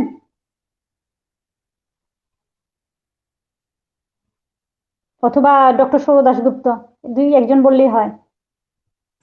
এটা এটা সম্ভবত সোহেল মিয়াজি ভাই ভালো জানবেন, রিসেন্ট ইনফরমেশন। সোহেল মিয়াজি ভাই, আপনি কি শুনতে পাচ্ছেন আমাদের কথা? সোহেল মিয়াজি ভাই, আপনি মিউট আছেন। ওকে, এখন শুনতে পাচ্ছেন? হ্যাঁ হ্যাঁ, শুনতে পাচ্ছি। ধন্যবাদ যে ভাই কোশ্চেন করছে। বিষয়টা হচ্ছে যে এবার করোনা ভাইরাসের কারণে ভিসার বিষয়গুলো একটু মানে কমপ্লিকেটেড হয়ে গেছে, বাট আশা করা যাচ্ছে যে এবার ভালো রেজাল্ট দিবে। যেটা আমি গতকালকে বিএফএস অফিসে কথা বলছিলাম, একজনের সাথে, এক অফিসারের সাথে আমার কথা হয়েছে এইসব বিষয় নিয়ে। তো উনি আমাকে যেটা বললো যে ভাইয়া এবার ইনশাল্লাহ আশা করছি যে ভিসার রেশিওটা ভালোই হবে। যেগুলি আছে এখন পর্যন্ত তাদের কাছে সাবমিশন কমপ্লিট আছে 185টা ফাইল। তো এর মধ্যে আশা করছে যে মোস্ট অফ দা ফাইলই তারা ছেড়ে দিবে, এবং ভিসা আশা করছে তারা এবার ভালো ভিসা পাবে। কারণ হচ্ছে করোনা ভিসার কারণে অনেক কিছু শিথিল করছে, যেমন আইএলটিএস টা তেমন একটা বিষয়টা তারা করতেছে না। বাট তার ভাষ্য অনুযায়ী আশা করছি যে ভালো আরো ভালো স্টুডেন্ট এবার বা মোটামুটি ভালো কিছু স্টুডেন্ট ভিসা পাবে। আর গত বছরের রেশিও তো আমরা মোটামুটি সবাই জানি, প্রিভিয়াস রেশিও তো 2016 পর্যন্ত 2015 পর্যন্ত ভালোই রেশিও ছিল। পরে স্টেপ বাই স্টেপ আমাদেরই কিছু গাফিলতি দেন, যেটা স্বরূপ ভাই বললো, যে আমাদের কিছু দালাল বা যারা ম্যান পাওয়ার বিজনেস করতেছে স্টুডেন্টদের নিয়ে, বা বিভিন্ন ভাবে যারা আসলে স্টুডেন্ট না বাট তাদেরকে বিভিন্ন ফেক ডকুমেন্টস দিয়ে স্টুডেন্ট বানিয়ে পাঠিয়ে দেওয়ার কারণে পরবর্তীতে ইতালিতে আসার কারণে তারা কিন্তু সেটা কন্টিনিউ করে নাই পড়াশোনাটা। আসছে যার যার সুবিধা মতো সে বিভিন্ন দেশে সুইচ করে চলে গেছে। তো এটার কারণে এটা একটা ইফেক্ট পড়ছে বাংলাদেশ মানে বাংলাদেশি স্টুডেন্টদের ক্ষেত্রে। যেটা আমি যতটুকু জানি 2017 একটা রিপোর্ট গেছে, শুধু সাপিয়েন্স ইউনিভার্সিটি বলতেছি আমি, সাপিয়েন্স ইউনিভার্সিটি একটা রিপোর্ট গেছে যে তোদের স্টুডেন্ট তোরা পাঠাইলি 6 জন, তোদেরকে আমরা 6 জনকে অফার লেটার দিলাম, তারা ভিসাও পাইছে বাট তারা আসে আমাদের ইউনিভার্সিটিতে জয়েন করে নাই। এবং এটা সবচেয়ে একটা দুর্ভাগ্যজনক। আমাদের তো এই দুর্নামটা সবসময়ই আছে, সব ক্ষেত্রেই দুর্ভাগ্যজনক এটা। আমি যখন আসলে ক্লাসে ঢুকছি এক প্রফেসর তো সরাসরি বলে গেছে আর ইউ বাংলাদেশি, মানে আমি বাঙালি বলে আমাকে মানে এই করলো একরকম, মানে দুষ্টামি ছড়ে যে তোরা তো এসে পড়স না, তোরা অন্য দেশে চলে যাস। এই বিষয়টা কেন? এই আমাদের দেশে ফ্যাসিলিটি ভালো দিচ্ছি, এডুকেশন সিস্টেম ভালো, তো কেন পড়ে না? এটার উত্তর আমি আসলে তখন দিতে পারি না। এই বিষয়টা নিয়ে আমাদের কথা আছে, আসলে অনেক কিছু বলা আছে। যারা আসতে চাচ্ছেন অবশ্যই আপনার পড়াশোনা এসে করবেন, অবশ্যই করবেন। আপনাদের কাছে একটা রিকোয়েস্ট থাকবে বা অনুরোধ থাকবে, অন্তত আপনারা এসে ইউনিভার্সিটি এনরোলমেন্ট নেবেন, পাশাপাশি অবশ্যই পড়বেন। কন্টিনিউ করতে না পারেন কিন্তু অবশ্যই এনরোলমেন্ট নিয়ে আপনারা এনরোলমেন্টটা নিবেন। দেন পরবর্তী আপনার আসলে অনেকে চলার পথে বা বিদেশের অনেকে তো আসলে সিচুয়েশনের কারণে অনেকে পড়াশোনা ছেড়ে দেয়, তো সেটা অন্য বিষয়। কিন্তু অবশ্যই আপনারা এসে ইউনিভার্সিটি এনরোলমেন্টটা অন্তত নিবেন। এনরোলমেন্ট না নিয়ে অন্তত অন্যদিকে মুভ করবেন। তাহলে আমরা একটা রেকর্ড থাকলো যে আমাদের বাংলাদেশি স্টুডেন্ট আসছে, দেন এনরোলমেন্ট হয়েছে, বাট হয়তো বা পরিবেশ পরিস্থিতির কারণে সেটা পরবর্তী সাবজেক্ট। এটা জাস্ট পার্সোনালি একটা আমার কথা, কারণ হচ্ছে এটা আসলে কোনো সোশ্যাল মিডিয়া বলা উচিত না। তারপর আমি উচিত না, কিন্তু অনেক কিছুই আসলে উচিত না, অনেক কিছুই হচ্ছে, যেটা হচ্ছে। আমাদের একটা মেন্টালিটি আছে যে আমরা কোনো রকম পৌঁছে যাই, তারপর যা ইচ্ছা করবো। এই যে করি, যা ইচ্ছা করি, পরবর্তীতে কি হয়, আমাদের দুর্নাম ছড়ায়, আমাদের পরবর্তী জেনারেশনের জন্য দরজা একেবারেই বন্ধ হয়ে যায়। এটা নিজেদের তো কপাল ভাঙি, পরবর্তী জেনারেশনের জন্য ভেঙে দিয়ে যাই। তো এই ব্যবস্থাটা থেকে, আমাদের এই মেন্টালিটি থেকে আমাদের বেরিয়ে আসতে হবে, না হলে আমরা কিছুই পারবো না। যাই হোক, আমার মনে হয় আর বেশি বলা ঠিক না এই ব্যাপারে। তো তারপর প্রশ্ন আসছে, আপু লাইভে কি জয়েন করতে পারবো? ধন্যবাদ। আচ্ছা, আপনি কোন উদ্দেশ্যে করতে চান একটু যদি ক্লিয়ার করেন তাহলে আমরা বুঝতে পারি। আসলে এখানে আমাদের স্ট্রিমের থেকে তো করছি, আমাদের একটা নিজস্ব একটা হিসেব রয়েছে, চাইলেই আমরা অ্যাড করতে পারি না এখন। আপনি অবশ্যই জানাবেন যদি আপনি ইন্টারেস্টেড হন যে কোন বিষয়ে, আমরা যদি জানি অবশ্যই চেষ্টা করবো আপনাকে জানার। তারপর বলছেন মোহাম্মদ নুরুল আলম, বলছেন নুরুল আলম, আমি প্রাইভেট ইউনিভার্সিটি থেকে বিএসসি ইন সিএসসি কমপ্লিট করেছি এই বছর। তো এসএসসি 5, এইচএসসি 4, বিএসসি 3.70। আমি ইটালিতে মাস্টার্স করতে চাই, কত টাকা খরচ হবে টোটাল? আর আমি আমার এই রেজাল্টে দিয়া স্কলারশিপ পাবো? আর যদি স্কলারশিপ না পাই, আমি পার্ট টাইম জব দিয়া কস্ট চালাতে পারবো? ব্যাংকে কত টাকা দেখাতে হয়? Thanks advance. তার মানে ওনার প্রশ্নের জবাব দিতে হলে আমাদের ফার্স্ট টু লাস্ট প্রোগ্রামটা দেখতে হবে, কারণ এখানে সব বিষয় উঠে এসেছে প্রশ্নের মধ্যে। একসাথে সব প্রশ্নের উত্তর হয়তো কারো পক্ষেই দেওয়া সম্ভব না, আমি যেটা বলছি, দুঃখিত, তবে আপনি পেয়ে যাবেন সব উত্তর। একটা কথা অ্যাড করতে চাই হচ্ছে, আপনি যদি স্কলারশিপ নাও পান, এখানে ইতালিয়ান সরকারের অনেক সুযোগ সুবিধা আছে। আমি পার্ট টাইম চাকরির ব্যাপারে একটু বলতে চাই যে আমরা যাতে ঘোরার আগে গাড়ি জুড়ে না দিই। আমাদের প্রথম টার্গেটটা যাতে হয় ভিসা নিয়ে ইতালিতে এসে পড়াশোনাটা করা। আমরা যদি চাকরির পিছনে এসে প্রথম থেকেই দৌড়াই, তাহলে কিন্তু আমাদের এই পড়াশোনাটা নষ্ট হয়ে যাবে। কিন্তু যদি একজনের ইকোনমিক্যাল প্রবলেম থাকে, সে তো অবশ্যই তার জন্য সুযোগ সুবিধা রয়েছে, সে তো চেষ্টা করতে পারে, তাই না? পার্ট টাইম কিছু করে পড়াশোনা চালানো কঠিন কিছু না। ইতালির এডুকেশনের যে পরিমাণ টিউশন ফি, সেই ক্ষেত্রে এটা পসিবল। আমরা সব বিষয় আলাপ করব ইনশাআল্লাহ, আস্তে আস্তে, আপনি দেখতে থাকুন।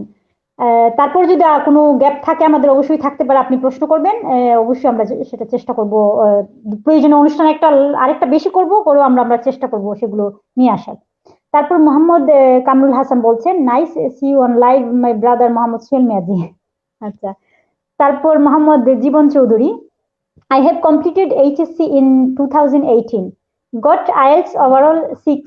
Now I want to apply for bachelor in 2021 September intake. How much possibilities do I have of getting visa?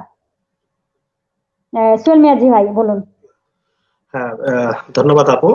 ভাইকেও ধন্যবাদ কোশ্চেনটা করার জন্য। হ্যাঁ জি, এটা পসিবল, কারণ আপনার রেজাল্ট খুবই ভালো, দেন আপনার সবচেয়ে প্লাস পয়েন্ট হচ্ছে আইএলটিএস আছে, সো আপনি ট্রাই করতে পারেন। আশা করছি আপনার ভিসা হয়ে যাবে নেক্সট সেমিস্টারে। আপনি হচ্ছে পাশাপাশি স্কলারশিপের জন্য অ্যাপ্লাই করতে পারবেন। বাকিটা ডিপেন্ড করে ইতালি এমবিসির উপর। আশা রাখি আপনার রিকোয়ারমেন্ট অনুযায়ী আপনি ভিসা পাবেন। ধন্যবাদ। ওয়াহিদুজ্জামান অনেক, বিডি থেকে কি অ্যাডমিশন এক্সাম দিতে হবে কিনা, আর ব্যাংক সলভেন্সি কত টাকা দেখাতে হয়? আচ্ছা, ধন্যবাদ। ফার্স্ট হচ্ছে যে হ্যাঁ, কিছু কিছু ইউনিভার্সিটি সরাসরি স্কাইপিতে ইন্টারভিউ নেয়, সেক্ষেত্রে আপনাকে বাংলাদেশ থেকে স্কাইপিতে ইন্টারভিউ নিতে হবে, সেটা এন্ট্রান্স এক্সাম হতে বলে আর কি নরমালি। তো ওইটাতে আপনাকে অ্যাটেন্ড করতে হবে, বাট সব ইউনিভার্সিটি না। বাট যেহেতু এবার করোনা সিচুয়েশন, সামনেরটা কি হচ্ছে আমরা বলতে পারছি না, করোনা সিচুয়েশন, তো সেই ক্ষেত্রে হয়তো আপনাকে স্কাইপিতে এন্ট্রান্স এক্সাম দিতে হতে পারে, সেটার উপর ডিপেন্ড করে আপনার ফাইনাল অফার লেটার ইস্যু করবে।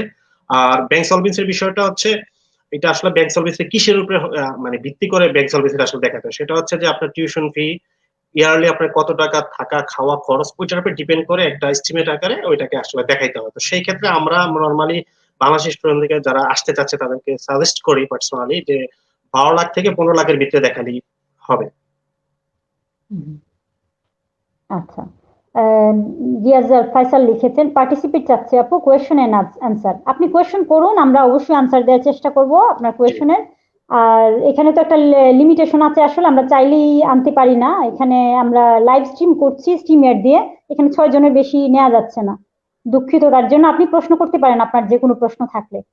তারপর সঞ্চার হক বলছেন, how good is the visa acceptance ratio for bachelors? Okay, ধন্যবাদ। অ্যাকসেপ্ট বিষয়টা হচ্ছে কি আপনার টোটালি ডিপেন্ড করে হচ্ছে ইউনিভার্সিটি এক, কোন ইউনিভার্সিটি, দেন হচ্ছে সাবজেক্ট, দেন হচ্ছে আমাদের দেশে আছে বাংলাদেশের প্রেক্ষাপটে প্রবলেমটা হয়ে দাঁড়িয়েছে যে আমরা শুধু ভিসার জন্য মানে অস্থির হয়ে যাই। আসলে আপনার কতটুকু যোগ্যতা আছে বা আপনি কতটুকু কোয়ালিফাইড এই ভিসাটা পাওয়ার জন্য, বা যে আমি ইতালিতে যাব সেই বিষয়টা। তো এক্ষেত্রে আপনি নিজে যদি কোয়ালিফাইড হন এবং তারা যদি মনে করে আপনার যদি একটা ইন্টারভিউ নিবে, তারা ইন্টারভিউ নেওয়ার পরে যদি মনে করে যে আপনাকে ভিসা দেওয়া পসিবল বা আপনি পাবেন, তাহলে সেক্ষেত্রে দিবে। হ্যাঁ, আর কতটুকু সম্ভাবনা, হ্যাঁ সম্ভাবনা, যদি তাদের রিকোয়ারমেন্ট আপনি ফুলফিল করেন আলহামদুলিল্লাহ আশা করা যাচ্ছে যে আপনি ভিসা পেয়ে যাবেন। মেহেদি পিয়াস লিখেছেন, সোসিওলজিতে মাস্টার্স করার সুযোগ কতটা ইতালিতে এবং কি ধরনের রিকোয়ারমেন্টস সাধারণত খোঁজা হয়? জিসিপিএ কতটা গুরুত্বপূর্ণ? আচ্ছা, ধন্যবাদ। বিষয়টা হচ্ছে সোসিওলজিতে লা সাপিয়েন্সাতে আছে, দেন হচ্ছে tor Vergata আছে আমার জানা মতে, আর রোমের শহরের বাইরে যেমন সিএন ইউনিভার্সিটি আছে। তো মোটামুটি মোস্ট অফ দ্য ইউনিভার্সিটিতে সোসিওলজিতে একটা ভালো সাবজেক্ট, মোটামুটি ভ্যালুয়েবল সাবজেক্ট। তো সেই ক্ষেত্রে এটা মোটামুটি সব ইউনিভার্সিটিতে আছে। তো একটা কথা আছে, সব ইউনিভার্সিটি আবার ইংলিশে নাও থাকতে পারে। এটা হচ্ছে ডিপেন্ড, যেহেতু আমরা বাংলাদেশি, ইতালি ল্যাঙ্গুয়েজ আমাদের পক্ষে পড়া সম্ভব না, তো সেই ক্ষেত্রে হয়তো বা আমরা মুষ্টিমেয় কয়েকটা ইউনিভার্সিটি অ্যাপ্লাই করতে হয়। একটা বিষয়। আর সেকেন্ড বিষয় হচ্ছে যে এটা রিকোয়ারমেন্ট মোটামুটি সবগুলোর মতোই সেম, বাট ফার্স্ট প্রায়োরিটি হচ্ছে আপনাকে আইএলটিএস এ 6 উঠাইতে হবে, ফার্স্ট প্রায়োরিটি মিনিমাম। যদি বেটার 7 হয় গুড, বাট পাওয়ার পসিবিলিটি আছে। ধন্যবাদ। আচ্ছা, আমি এখন আরেকটা প্রশ্নটা আমার আমার নিজস্ব আসলে, জি। যারা আছেন আমরা তো কথা বললাম বাংলাদেশ থেকে প্রসেসিংটা কি, তারপর যারা এখানে আছেন ফ্যামিলি নিয়ে, যারা বাংলাদেশের বাইরে আছেন এশিয়ার বিভিন্ন দেশ থেকে, তারাও কিন্তু অনেক সময় প্রশ্ন করেন। ইদানিং কিছুদিন আগে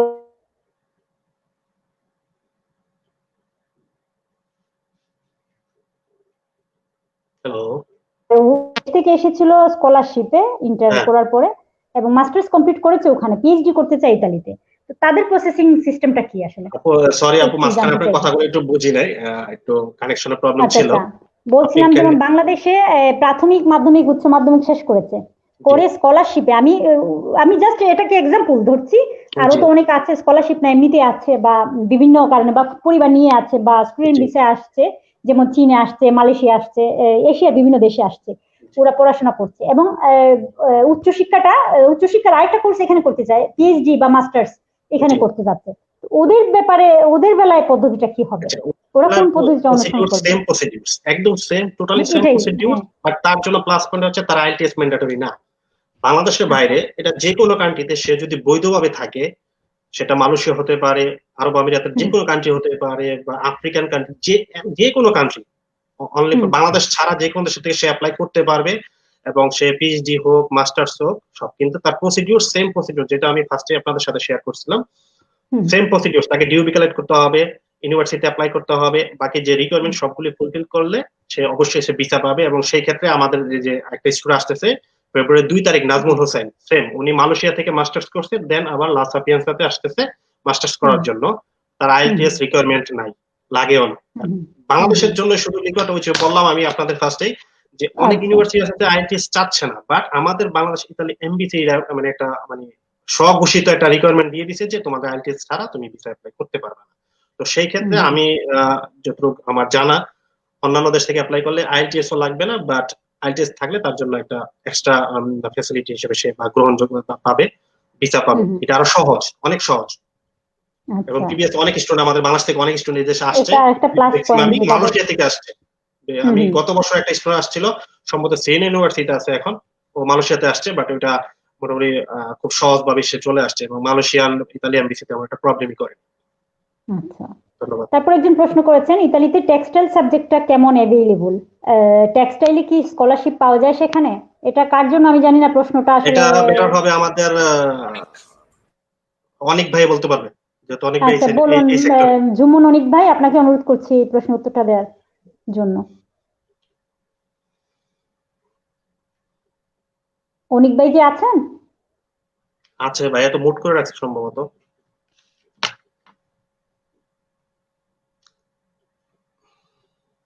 মিউট আছেন হয়তো। তাই সৌরভ ভাই দিয়ে দেখ। বেটার হয়। আচ্ছা, আরো প্রশ্ন আমরা নিচ্ছি, এটা না হয় পরে আসছি ওনার জি। কাছে। ভাই আসছে। হ্যাঁ, অনিক ভাই আসছেন। আপনার কাছে একটা প্রশ্ন, আপনি শুনতে পাচ্ছেন? হ্যাঁ, জি হ্যাঁ, আমি শুনতে পাচ্ছি এবং একজন আমি প্রশ্ন জি আচ্ছা, একজন প্রশ্ন করেছেন ইতালিতে টেক্সটাইল সাবজেক্টটা কেমন অ্যাভেলেবল? টেক্সটাইলে কি স্কলারশিপ পাওয়া যায় সেখানে?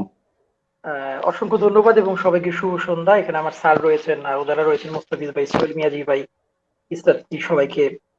টেক্সটাইল মূলত আমি তো আমার ব্যাচেলর তো লেদার ইঞ্জিনিয়ারিং এ, সেক্ষেত্রে আমরা হোমোজিনিয়াস বলতে পারেন টেক্সটাইল লেদার।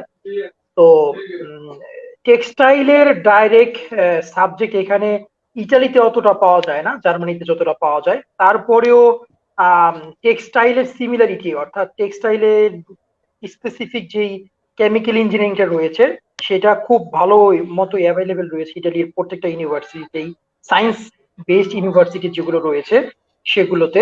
আর ফ্যাশন যদি বলেন, টেক্সটাইলের তো আসলে অনেকগুলা ধারা রয়েছে। আপনি যদি ব্যাচেলর করে থাকেন বা ডিপ্লোমা যদি করে থাকেন আপনি টেক্সটাইলের, সেক্ষেত্রে কিন্তু টেক্সটাইলের বেস ধরে আপনি অ্যাপারেল ম্যানুফ্যাকচারিং, তারপরে আপনার হচ্ছে ফ্যাশন ডিজাইন, এগুলোও কিন্তু আপনার সাথে সামঞ্জস্যপূর্ণ সাবজেক্ট আমাদের লেদারের সাথে যে এরকম ভাবে। বা এনভায়রনমেন্টাল সায়েন্স, এনভায়রনমেন্ট, যেমন আমি বর্তমানে রানিং আমাদের স্যার রয়েছেন এখানে সুরদত্ত ইউনিভার্সিটির লেকচারার, উনি নিজেও আমার ক্লাস নিয়েছেন। সেক্ষেত্রে এনভায়রনমেন্টাল সায়েন্সটা কিন্তু আমি ইজিলি পেয়েছি কোনো ধরনের অ্যাডমিশন টেস্ট ছাড়াই, মাস্টার্স যেটা এমএসসি রানিং করছি।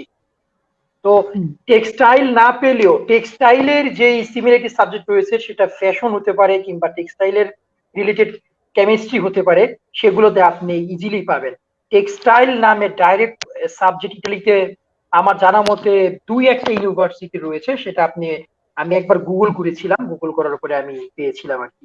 তো আপনি টেক্সটাইল যদি আপনার ব্যাকগ্রাউন্ড হয় সেটা ডিপ্লোমা হলেও আপনি ব্যাচেলার পাবেন, chemistry related subject, environmental related subject এবং ফ্যাশন ডিজাইন রিলেটেড সাবজেক্ট, দেন আপনার প্রোডাকশন ম্যানেজমেন্ট, প্রোডাকশন ইঞ্জিনিয়ারিং এই সাবজেক্টগুলো। আর যদি আপনি ডাইরেক্ট টেক্সটাইলই চান, ডাইরেক্ট টেক্সটাইল বা ওইভাবে তো এখানে আসলে হয় না। আচ্ছা, তারপর একটা প্রশ্ন আছে, what is the range of tuition fees for bachelor program? If I want to study in a top rated university, how much do I need to pay yearly? আমার মনে হয় এটা ডিপেন্ড করে আসলে কোন ইউনিভার্সিটিতে কিসে পড়তে চান, এবং অবশ্যই আপনার সবকিছু এখানে আলোচনার বিষয়, ভাবার বিষয় আছে, তাই না? না, আমি তো এখানে যদি অ্যাড করতে চাই, স্যারও আমার মনে হয় বলবেন বা সোহেল ভাইও বলবেন, যদি 1 মিনিট আমি একটু বলি। ইটালিতে আপনার টিউশন ফি কত বা কিভাবে আপনি টিউশন ফি মেকআপ করবেন, এটা কিন্তু খুব গুরুত্বপূর্ণ একটা প্রশ্ন। আপনি যদি পড়াশোনা করতে চান, ডিটারমাইন থাকেন, তাহলে আমি আপনাকে বলছি যে আপনি যদি বাংলাদেশের তুলনায়ও খরচকে পড়াশোনার খরচটাকে আপনি যদি কম্পেয়ার করেন, ইটালিতে টিউশন ফি আমি বলবো নাই। আপনি নর্মাল স্টুডেন্ট হলেও আপনার জন্য নাই। কেন নাই? সেটা হচ্ছে যে কোনো ভাবে আপনি রিজিওনাল স্কলারশিপ বা ডিএসইউ যে ইকোনমিক বেনিফিটস রয়েছে, যদি আপনার ইজে আন্ডার 14,000 হয়, সেক্ষেত্রে আপনি রিজিওনাল স্কলারশিপ পাচ্ছেন, অথবা আপনি আপনার টিউশন ফিটাকে ফেরত পাচ্ছেন। যেমন এজ আ এক্সাম্পল, আমাদের যে এনভায়রনমেন্টাল সায়েন্সে আমি এখন যেখানে এমএসসি রানিং, এখানে আমি যখন 2018 সালে দেখলাম, তখন 2017 সালে তখন ছিল হচ্ছে একবার দেখলাম 21 ইউরো। তারপর এখন কিন্তু আমরা লো ইন্ডেক্স ইকোনমিক কান্ট্রি ইউনিভার্সিটি লিস্টে, সেক্ষেত্রে আমার রানিং টিউশন ফি হচ্ছে একাডেমিক ইয়ারে 700, অর্থাৎ মাত্র 700 ইউরো। তারপরেও এখানে বিভিন্ন ধরনের সুযোগ সুবিধা রয়েছে আর কি। এইটা আসলে ভ্যারি করে। আর টপ র্যাঙ্ক ইউনিভার্সিটি যদি বলেন, আপনি যদি ইঞ্জিনিয়ারিং এর ক্ষেত্রে বলতে চান, সব ইউনিভার্সিটি অবশ্যই ভালো, তারপরেও পলিটেকনিক দি তুরিনো, পলিটেকনিক দি মিলানো, তারপরে আমাদের যে সাপিয়েন্সা ইউনিভার্সিটি বা এখানে তিথি রয়েছেন, সোহেল মিয়াজি ভাই রয়েছেন, মুস্তাফিজ ভাই রয়েছেন, তারাও পড়াশোনা করছেন সায়েন্সের খুব ভালো ভালো সাবজেক্টে। তো এরাও ভালো বলতে পারবেন যে এদের রানিং টিউশন ফি কত বা এরা কিভাবে সেটাকে মিট আপ করছেন। তো এই বিষয় নিয়ে আমরা বিস্তারিত আলাপ করব অবশ্য পরবর্তী পর্ব। আমরা ভেবেছি পরবর্তী পর্বে আমরা স্কলারশিপ এবং টিউশন ফি নিয়ে কথা বলবো। তো আজ এই যতটুকু সম্ভব হয়েছে চেষ্টা করলেন আপনাকে জানানোর, আর পরবর্তী পর্বে অবশ্যই আমরা বিস্তারিত এই বিষয় নিয়ে আরো বিস্তারিত আলাপ করব সবাই মিলে। তারপর প্রশ্ন আছে, স্টুডেন্টস ভিসার ক্ষেত্রে কি মেডিকেল টেস্ট লাগে? স্টুডেন্ট ভিসার ক্ষেত্রে কি মেডিকেল টেস্ট লাগে না? আর স্টাডি শেষে জব নিয়ে হ্যাঁ আচ্ছা, বিষয়টা যেহেতু আপনি priority থাকেন, আমাদের সুযোগ প্রোগ্রামের কেমন? সাথে থাকেন, ইনশাআল্লাহ এগুলো অ্যান্সার আপনি পেয়ে যাবেন সবগুলো। অবশ্যই সবকিছুর অ্যান্সারই পাবেন আস্তে আস্তে। রাজু ফয়সাল, ইটস ওকে আপু, maybe next time. I don't have any okay, উনি হয়তো লাইভের ব্যাপারে প্রশ্ন করেছেন। আমি বলি রাজু ফয়সাল আমাদের সাথে ছিল বাংলাদেশে, আমার মনে আছে। সৌরভ ভাইও চিনে সম্ভবত রাজু ফয়সালকে। আমিও চিনি। হ্যাঁ, সবাই ছিল। খুব পণ্ডিত একটু মানুষ এবং অনেক কিছু জানে, ইনফরমেশনও ভালো জানে। তো ও হয়তো খুবই হেল্পফুল এবং হয়তো ধন্যবাদ আপনাকে। আমি আসলে আমার সাথে ওনার পরিচয় নাই, আমি বুঝতে পারিনি ওনাকে। মোটামুটি আচ্ছা, আমাদের সুযোগ থাকলে অবশ্যই ওনাকে আনতাম, কিন্তু আমাদের তো আবার লিমিটেশন আছে। আমরা অবশ্যই চেষ্টা করব অন্য কোনো সময় আনার। জি, ইনশাআল্লাহ অন্য কোনো প্রোগ্রামে আসবে অবশ্যই। হ্যাঁ। ও সম্ভবত এখন জার্মানি থাকে। আচ্ছা, অবশ্যই আপনারা কন্টাক্ট রাখবেন আমাদের সাথে। কাউসার আহমেদ বলছেন, সবাইকে ধন্যবাদ এতটা সুন্দর একটা আয়োজন করার জন্য। ইঞ্জিনিয়ারিং এর জন্য ইতালি লেখাপড়া কেমন? আমি বর্তমান চায়নাতে নতুন বিএসসি ইঞ্জিনিয়ারিং এ অধ্যয়নরত। করোনা এর জন্য দেশেই আছি এখন। নাম কি বলছ আপনি? কাউসার আহমেদ। আচ্ছা, এই কোশ্চেনটা আমি এর আগেও পাইছি একবারে ওর কাছ থেকে, আমার পার্সোনালি কোশ্চেন করছিল। তো যাই হোক, এটা আমাদের সবচেয়ে বেটার একটা মুস্তাফিজ ভাই ভালো অ্যানসার দিতে পারবে, আছে এখন ইঞ্জিনিয়ারিং করতেছে। মুস্তাফিজ আছো? মুস্তাফিজ ভাই মিউট করেন। হ্যাঁ জি, আসসালামু আলাইকুম। আনমিউট করে একটু বলো। এই কমেন্টটা কি শুনেছো? হ্যাঁ জি, যিনি প্রশ্ন করেছেন কাউসার আহমেদ, ওনাকে অনেক ধন্যবাদ। আসলে ইঞ্জিনিয়ারিং এর জন্য এখানে অনেকগুলো ইউনিভার্সিটি আছে। ইঞ্জিনিয়ারিং এর জন্য বেস্ট কিছু ইনস্টিটিউটের নাম যদি বলি তাহলে উনি নিশ্চয়ই চিনবেন। একটা হচ্ছে polytechnic institute of Milan, polytechnic institute of Turin, university of Bologna. এটাকে যদি ইংরেজি উচ্চারণ করেন তাহলে বাংলাদেশ থেকে অনেকে বলেন বলগনা, কিন্তু আসলে ইটালিয়ান প্রনাউন্সিয়েশন হবে বলোনিয়া, ইউনিভার্সিটি অফ বলোনিয়া। তারপর ইউনিভার্সিটি অফ সাপিয়েন্সা, ফ্রম তরফেরগাতা সহ অনেক ইউনিভার্সিটি আছে। সবগুলোতেই ইঞ্জিনিয়ারিং ডিপার্টমেন্টের যদি আমরা ইন্টারন্যাশনাল র্যাঙ্কিং দেখি বা ওভারঅল যদি ওদের রিসার্চ আউটপুট দেখি তাহলে দেখবো যে আসলে অনেক ভালো অবস্থানে আছে। তো আপনি আসলে উনি বলেনি যে উনি কোন ইয়েতে অ্যাপ্লাই করবেন, ব্যাচেলর নাকি মাস্টার্সে, আর কোন সাবজেক্টে করতে চান, তাহলে আমি ইউনিভার্সিটি রিকমেন্ড করতে পারতাম যে কোন ইউনিভার্সিটিতে করলে সবচেয়ে বেটার। উনি চায়নাতে বর্তমানে বিএসসি করছেন, বলছেন যে মনে হয় কিউরিসিটি থেকেই জানতে চেয়েছেন আর কি। আচ্ছা, তাহলে অ্যাপ্লাই করতে পারেন। তবে ইঞ্জিনিয়ারিং ব্যাকগ্রাউন্ড যদি হয় তাহলে polytechnic institute of Milan, polytechnic institute of Turin, যেটাকে ইটালিয়ান নেম হচ্ছে Politecnico di Milano, Politecnico di Torino, তারপর university of Bologna, university of La Sapienza, আর হচ্ছে ইউনিভার্সিটি অফ ফ্রম তরফেরগাতা সহ আর অনেক ইউনিভার্সিটি আছে যেগুলাতে ইঞ্জিনিয়ারিং অনেক ভালো, ওদের র্যাঙ্কিংটা ভালো। যে ওভারঅল র্যাঙ্কিং এ তো ইটালির অনেকগুলো ইউনিভার্সিটি ওয়ার্ল্ড র্যাঙ্কে আছেই 500 এর মধ্যে, আবার সাবজেক্ট ওয়াইজ র্যাঙ্কিংও অনেক ভালো। আচ্ছা, তারপর একজন প্রশ্ন করেছেন মোহাম্মদ নুরুল আলম, সিএসসি তে স্কলারশিপ কেমন পাওয়া যায় প্লিজ জানাবেন, সংক্ষিপ্ত করে যদি একটু বলতে পারো। আচ্ছা, স্কলারশিপের ব্যাপারটা যদি আমরা এটা আমাদের সেকেন্ড পর্বের কি বিষয় এটা, তারপর ছোট করে করব। তবে এখন বলি, যেহেতু অনেকেই স্কলারশিপের ব্যাপারে জিজ্ঞেস করছে, আসলে স্কলারশিপ নিয়ে টেনশনের কিছু নাই। বাংলাদেশ থেকে যত স্টুডেন্ট আসে সবাই মোটামুটি স্কলারশিপ পায়, মিস হয় খুব কম। কারণ হচ্ছে এখানকার স্কলারশিপের যে রিকোয়ারমেন্ট সেটা হচ্ছে প্রথম বছর need based, family income based. প্রথম বছর ওরা কিছু দেখবে না, আপনার এডুকেশন ব্যাকগ্রাউন্ড কি কিছুই দেখবে না, ওরা আপনার নিড বেসড স্কলারশিপ দিবে আপনার ফ্যামিলি ইনকামের উপর। তো এটা রেঞ্জ হচ্ছে 24,000 ইউরো, মানে হচ্ছে 24 লাখ টাকা বাংলাদেশি টাকায়। যদি কারো ইনকাম ইয়ারলি এক বছরে ফ্যামিলি ইনকাম থাকে 24,000 ইউরো, মানে 24 লাখ টাকা, এর কম থাকে, তাহলে সবাই অ্যাপ্লাই করতে পারবে, সবাই স্কলারশিপ পাবে। স্কলারশিপের আন্ডারে তো এই অ্যামাউন্টটা কি দেশেও কার্যকর, মানে দেশের হিসেবেও? যারা দেশ থেকে এসেছে তাদের জন্য শুধু কনভার্ট করে নিলেই হবে, মানে যখন যে ভ্যালুটা থাকে সেই ভ্যালুটা কনভার্ট করে নিলেই হবে। তো যাদের ফ্যামিলি ইনকাম এই রেঞ্জে আছে তারা সবাই অ্যাপ্লাই করতে পারবে। আর বাংলাদেশের ক্ষেত্রে আমি এখনো পর্যন্ত দেখিনি যে কারো স্কলারশিপ মিস হয়েছে, সবাই স্কলারশিপ পেয়েছে। দেখতে থাকুন, আরো আরো আরো অনেক কিছু জানবেন। তো তারপর Shakawat Shifat, engineering programme for ব্যাচেলরের ব্যাপারে কিছু বলুন।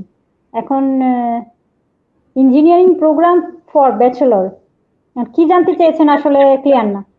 মেবি অলরেডি আমরা বলেছি হ্যাঁ, উনি আমরা Politecnico di Milano, Politecnico di Torino, university of Bologna, এগুলো তো ইউনিভার্সিটি বলা হয়ে গেছে। ফিনান্সা, এই উনি দেখলেই বুঝতে পারবেন যে অনেক ইঞ্জিনিয়ারিং প্রোগ্রাম আছে।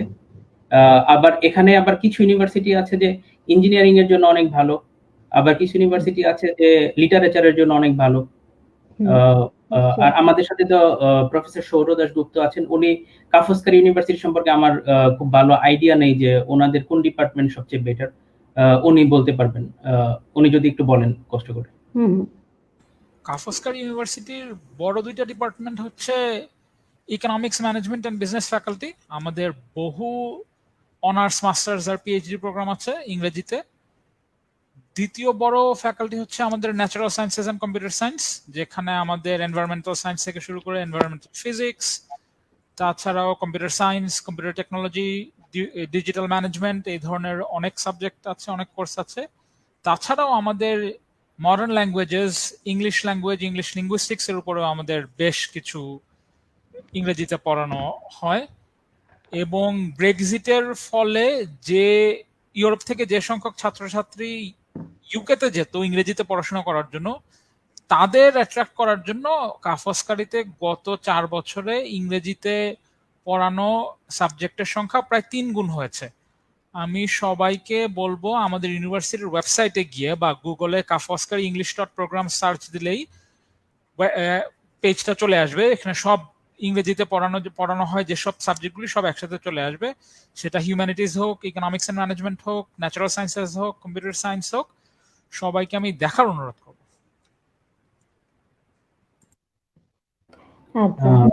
আচ্ছা, নাইম আর রহমান একটা কোশ্চেন করেছেন, ওনার কোশ্চেনের রিপ্লাইটা আমি দেই একটু সহজ করে। উনি বলেছেন যে ফার্মাসি সাবজেক্টটা কেমন হবে ইতালিতে।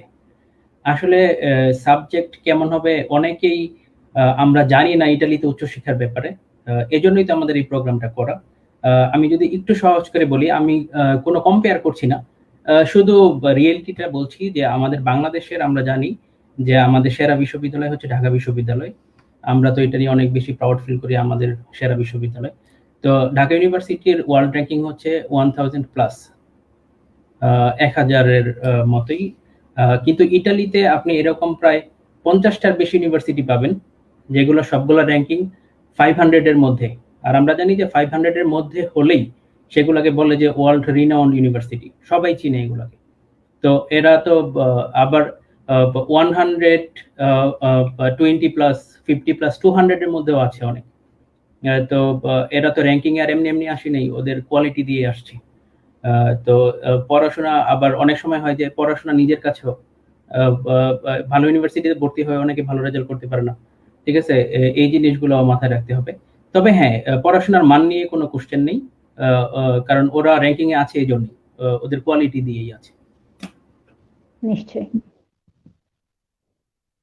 তারপর শাকাওয়াত শিফাত লিখেছেন ক্রেডিট ট্রান্সফারের ব্যাপারে জানতে চাচ্ছিলাম।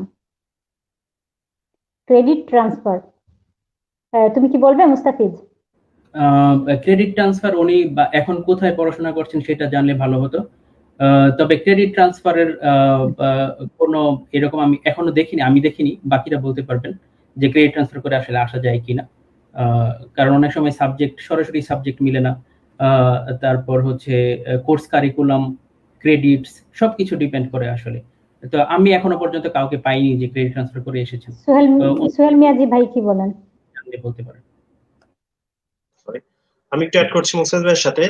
এখন যেটা মুস্তাফিজ বলে এটা জেনুইন ইনফরমেশন। এখন পর্যন্ত কোনো স্টুডেন্ট আমি অন্তত পাইনি যে বাংলাদেশি, অন্তত যদি উনি কোশ্চেনটা ক্লিয়ার করতো যে কোন দেশ থেকে আসবে, যদি বাংলাদেশ থেকে হয় এটা পসিবল না।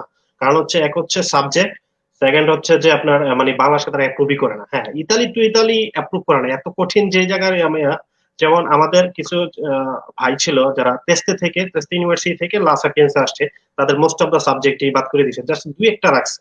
তো সেই ক্ষেত্রে বলবো যে এই চিন্তাটা আপাতত না করাই বেটার, আপনার কে ট্রান্সফার পসিবল না। হয়তো আমাদের চাইতে সৌরভ ভাইয়া ভালো জানে, বাট আমি যতটুকু জানি সম্ভব না। এবং অলরেডি চায়না থেকে কিছু স্টুডেন্ট আমার সাথে কন্ট্যাক্ট করছিল, তারা গেট ট্রান্সফার করে আসার জন্য। এটা ইতালির লা সাপিয়েন্সা ইউনিভার্সিটি সরাসরি না করেছে যে এটা পসিবল না, কারণ তাদের সাথে ইতালির ইউনিভার্সিটির সাবজেক্টের অনেক প্রবলেম, মানে সাবজেক্ট মিলে না, তো সেই ক্ষেত্রে তারা এটা অ্যাকসেপ্ট করে না আমার জানা মতে এখন পর্যন্ত। বাট অদূর ভবিষ্যতে কি হয় দেখতে থাকুন। মোহাম্মদ নুরুল আলম লিখেছেন, আমি মাস্টার্স এর ডাটা সায়েন্সে অ্যাপ্লাই করতে চাই এই ইনটেকে, আমাকে কিছু ইউনিভার্সিটি রেকমেন্ড করলে হেল্প হবে, থ্যাঙ্কস। আচ্ছা, মুসাইদ ভাই বলেন। ডাটা সায়েন্স হচ্ছে আমার মনে হয় আমি একটা ইউনিভার্সিটি বলি, বাকিটা অন্য কেউ জানলে বলবেন। ডাটা সায়েন্সের জন্য আমার মনে হয় যে আমার personal choice university of Sapienza, আমি অ্যাপ্লাই করেছি, ওরা অ্যাকসেপ্ট করেছে আমাকে। আর data science in business field যদি হয়, আমার যে ডাটা সায়েন্স এটা হচ্ছে সম্পূর্ণ প্রোগ্রামিং বেসড, কম্পিউটার সায়েন্স ডিপার্টমেন্টের আন্ডারে, কিন্তু সেটা যদি বিজনেস রিলেটেড হয় ডাটা সায়েন্স, ডাটা অ্যানালাইসিস, তাহলে ইউনিভার্সিটি অফ বলোনিয়াতেও আছে, উনি এই দুইটা দেখতে পারেন। আচ্ছা, Mohammad Jibon Choudhury, thanks to everyone for arranging such a wonderful program. Lots of students will get benefited from this live. They will be able to overcome from their confusion regarding students, and all thanks a lot everyone. So the ma'am is very friendly. Thank you so much. তারপর Rajib Faisal, Shakawat Shifat, of course তারা নিজেরা chat করছিলেন অনেকেই। Bachelor engineering করতে চাইলে যে admission test দিতে হয় সেটা কতটা কঠিন হয় এবং কিভাবে পরীক্ষা দিতে হয়? এই কমেন্টসটা বলতে যাচ্ছিলাম যে এটা অনেকেরই কোশ্চেন থাকে। আচ্ছা, আমি কমেন্টসটা পড়ে নেই, তাহলে অন্যরাও শুনতে পাবেন। তারপর কোন কোন ভার্সিটিতে অ্যাডমিশন টেস্ট ছাড়া ব্যাচেলর করা যায়? উনি লিখেছেন ইমন খান, এখন বলো। আচ্ছা, ইমন খান, আপনাকে ধন্যবাদ, কারণ এই কোশ্চেনটা অনেকেরই থাকে। আসলে আমরা যারা আন্তর্জাতিক স্টুডেন্ট হিসেবে অ্যাপ্লাই করব, আন্তর্জাতিক ছাত্র হিসেবে, ইন্টারন্যাশনাল স্টুডেন্টস, আমাদের জন্য আলাদা কোটা থাকে। আমাদের জন্য যেটা থাকে, সরাসরি অ্যাডমিশন টেস্ট থাকে না, আমাদেরকে ওরা এভালুয়েশন করে আমাদের স্টাডি ব্যাকগ্রাউন্ড, আমাদের আগের কি ব্যাকগ্রাউন্ড আছে পড়াশোনার সেটা দেখে, স্কাইপে একটা ইন্টারভিউ নেয়, IELTS এর স্কোর দেখে, এটা দেখে ইউনিভার্সিটি যে বোর্ড আছে, রিভিউ বোর্ড, ওরা ডিসিশন নেয়, এটা দেখে ওরা ইনভিটেশন লেটার দেয়। আমরা মোটামুটি বলতে গেলে আন্তর্জাতিক কোটায় চান্স পেয়ে যাই, কারণ আমাদের যদি অ্যাডমিশন টেস্ট হতো তাহলে আমরা হয়তো অনেকেই চান্স পেতাম না। আর ইটালিতে যারা ইটালিয়ান স্টুডেন্ট, বাংলাদেশে যেমন ঢাকা ইউনিভার্সিটিতে ভর্তি পরীক্ষা হয়, বুয়েটে ভর্তি পরীক্ষা হয়, ইটালিয়ান স্টুডেন্টরা আবার ভর্তি হতে গেলে সেম কোর্সে ওরা কঠিন ভর্তি পরীক্ষা দিয়ে চান্স পেতে হয়। কিন্তু আমরা যারা ইন্টারন্যাশনাল স্টুডেন্ট, আমাদের অ্যাডমিশন টেস্ট লাগে না, কিছু কোর্স ছাড়া, যেমন MBBS এ লাগে অ্যাডমিশন টেস্ট, ফার্মাসিতে অ্যাডমিশন টেস্ট লাগে, এবং অ্যাডমিশন টেস্টে তো একটু কঠিন হবেই, স্বাভাবিক, কিন্তু এছাড়া ম্যাক্সিমাম কোর্সে কিন্তু অ্যাডমিশন টেস্ট লাগে না ইন্টারন্যাশনাল স্টুডেন্টদের জন্য। অনেক বড় প্লাস পয়েন্ট এটা। কিন্তু ইতালিয়ানরা কিন্তু প্রচুর সংগ্রাম করে এই ভর্তি নিয়ে, ভর্তির কারণে ভালো একটা জায়গায়, ভালো একটা কিতে চাহিদা মতো অনেক সময় অনেক পারে না অনেকে, আমার নিজের চোখে দেখা, অনেককেই দেখেছি। তো এটা আমাদের জন্য নিঃসন্দেহে একটা প্লাস পয়েন্ট যারা বাইরে থেকে আসবেন, দেশ থেকে আসবেন। তারপর নাজমুল হাসান খান লিখেছেন, উইদাউট আইএলস কি পসিবল? ডিপেন্ড করে আসলে, মনে হয় আপনি, উনি কি বলেছিলেন আগের কমেন্টগুলো আমার ঠিক খেয়াল নাই, এর ভিত্তিতে হয়তো বলেছেন উইদাউট আইএলস কি পসিবল। কিছু ইউনিভার্সিটি আছে, কিছু ডিপার্টমেন্ট আছে, ওরা আইএলস কে খুব বেশি একটু এখানে ইয়ে করে দেয় যে আইএলস না হলেও অন্যান্য যে কোনো ইংলিশ কোনো কোর্স যদি তুমি করে থাকো, কোনো প্রোগ্রাম যদি অ্যাটেন্ড করে থাকো, সেটার সার্টিফিকেট দাও, আমরা সেটা অ্যাকসেপ্ট করব।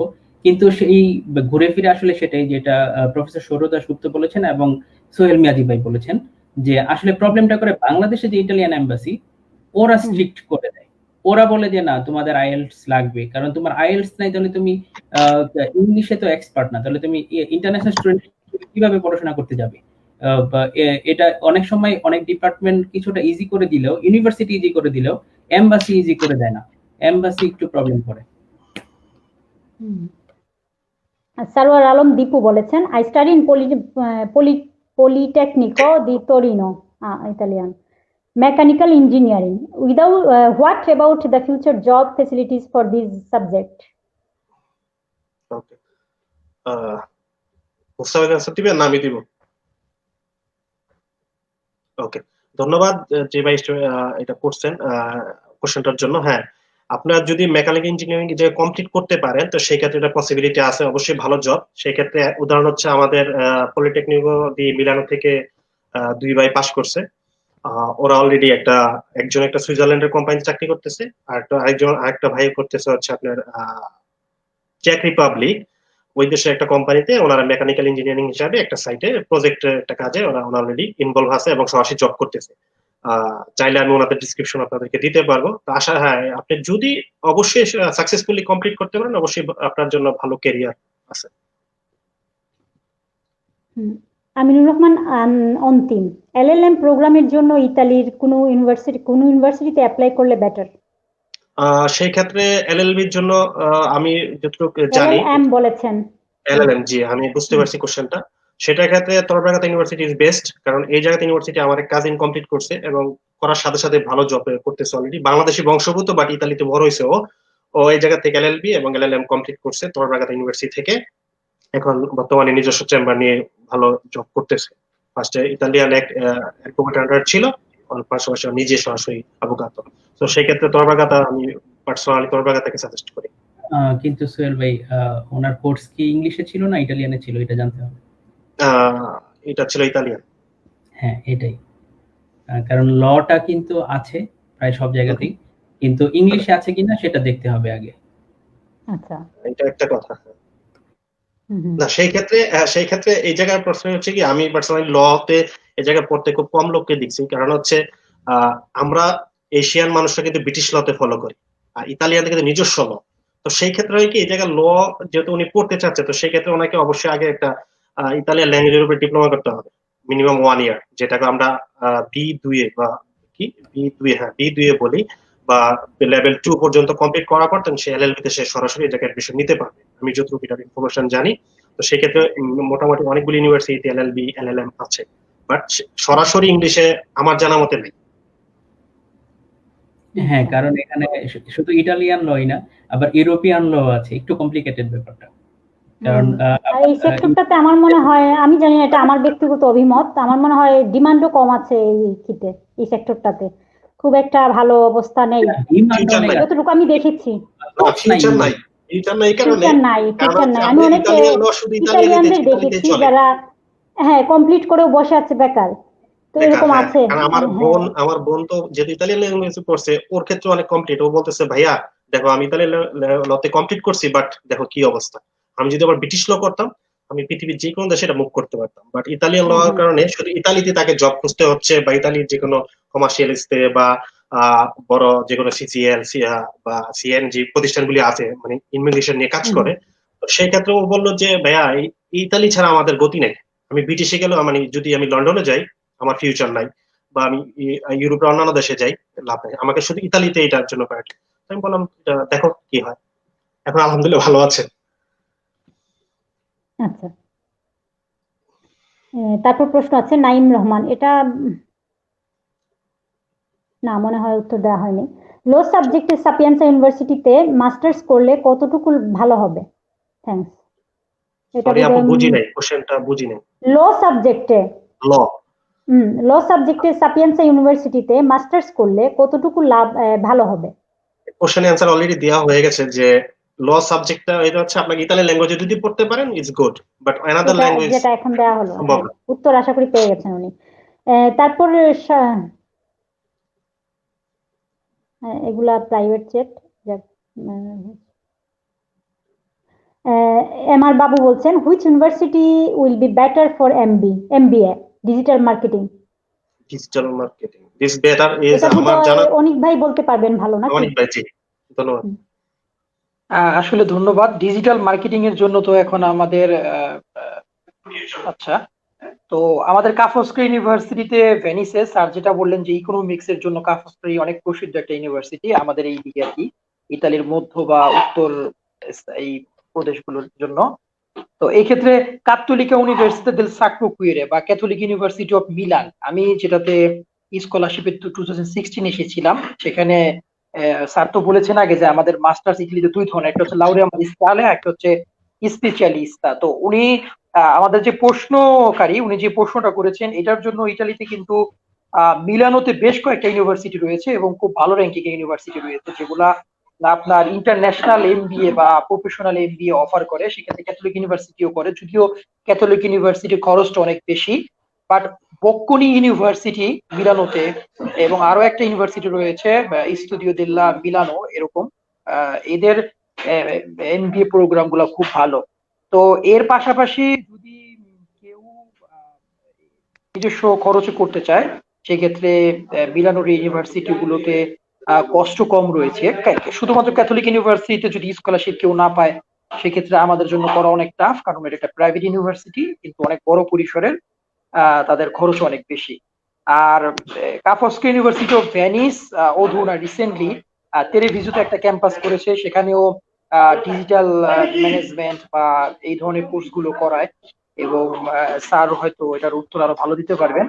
কিন্তু ওইভাবে এমবিএ এর জন্য মিলানোর ইউনিভার্সিটি গুলো সবচেয়ে বেস্ট হবে আমি মনে করি।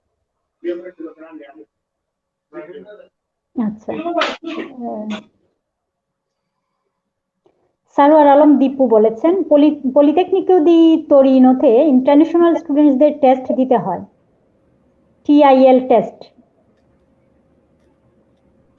আমি আসলে হ্যাঁ, ব্যাচেলার যারা স্টুডেন্ট রয়েছে যারা ব্যাচেলারের জন্য অ্যাডমিশন নিতে চায় মোটামুটি ইটালির সব ইউনিভার্সিটি কিন্তু সোহেল ভাইও বলেছেন, ইতিও বলে গিয়েছেন যে টেস্ট দিতে হয়। তো আমি একটা ছেলেকে পার্সোনালি চিনি, ওর বাবার সাথে আমার পরিচয় ছিল যখন আমি ইটালিতে নতুন আসি 2016-এ। ফাহাদ রহমান, আমাদের স্যার সৌর দাশগুপ্ত, উনিও ওকে অনেক হেল্প করেছেন, পার্সোনালি ইনবক্সে অ্যাডভাইস দিয়েছেন।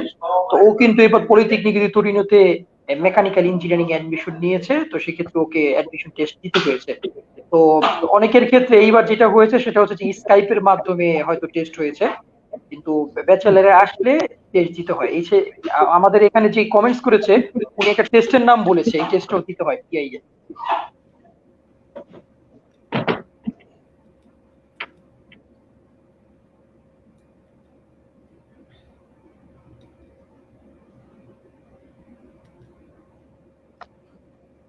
law in Italy, subject law,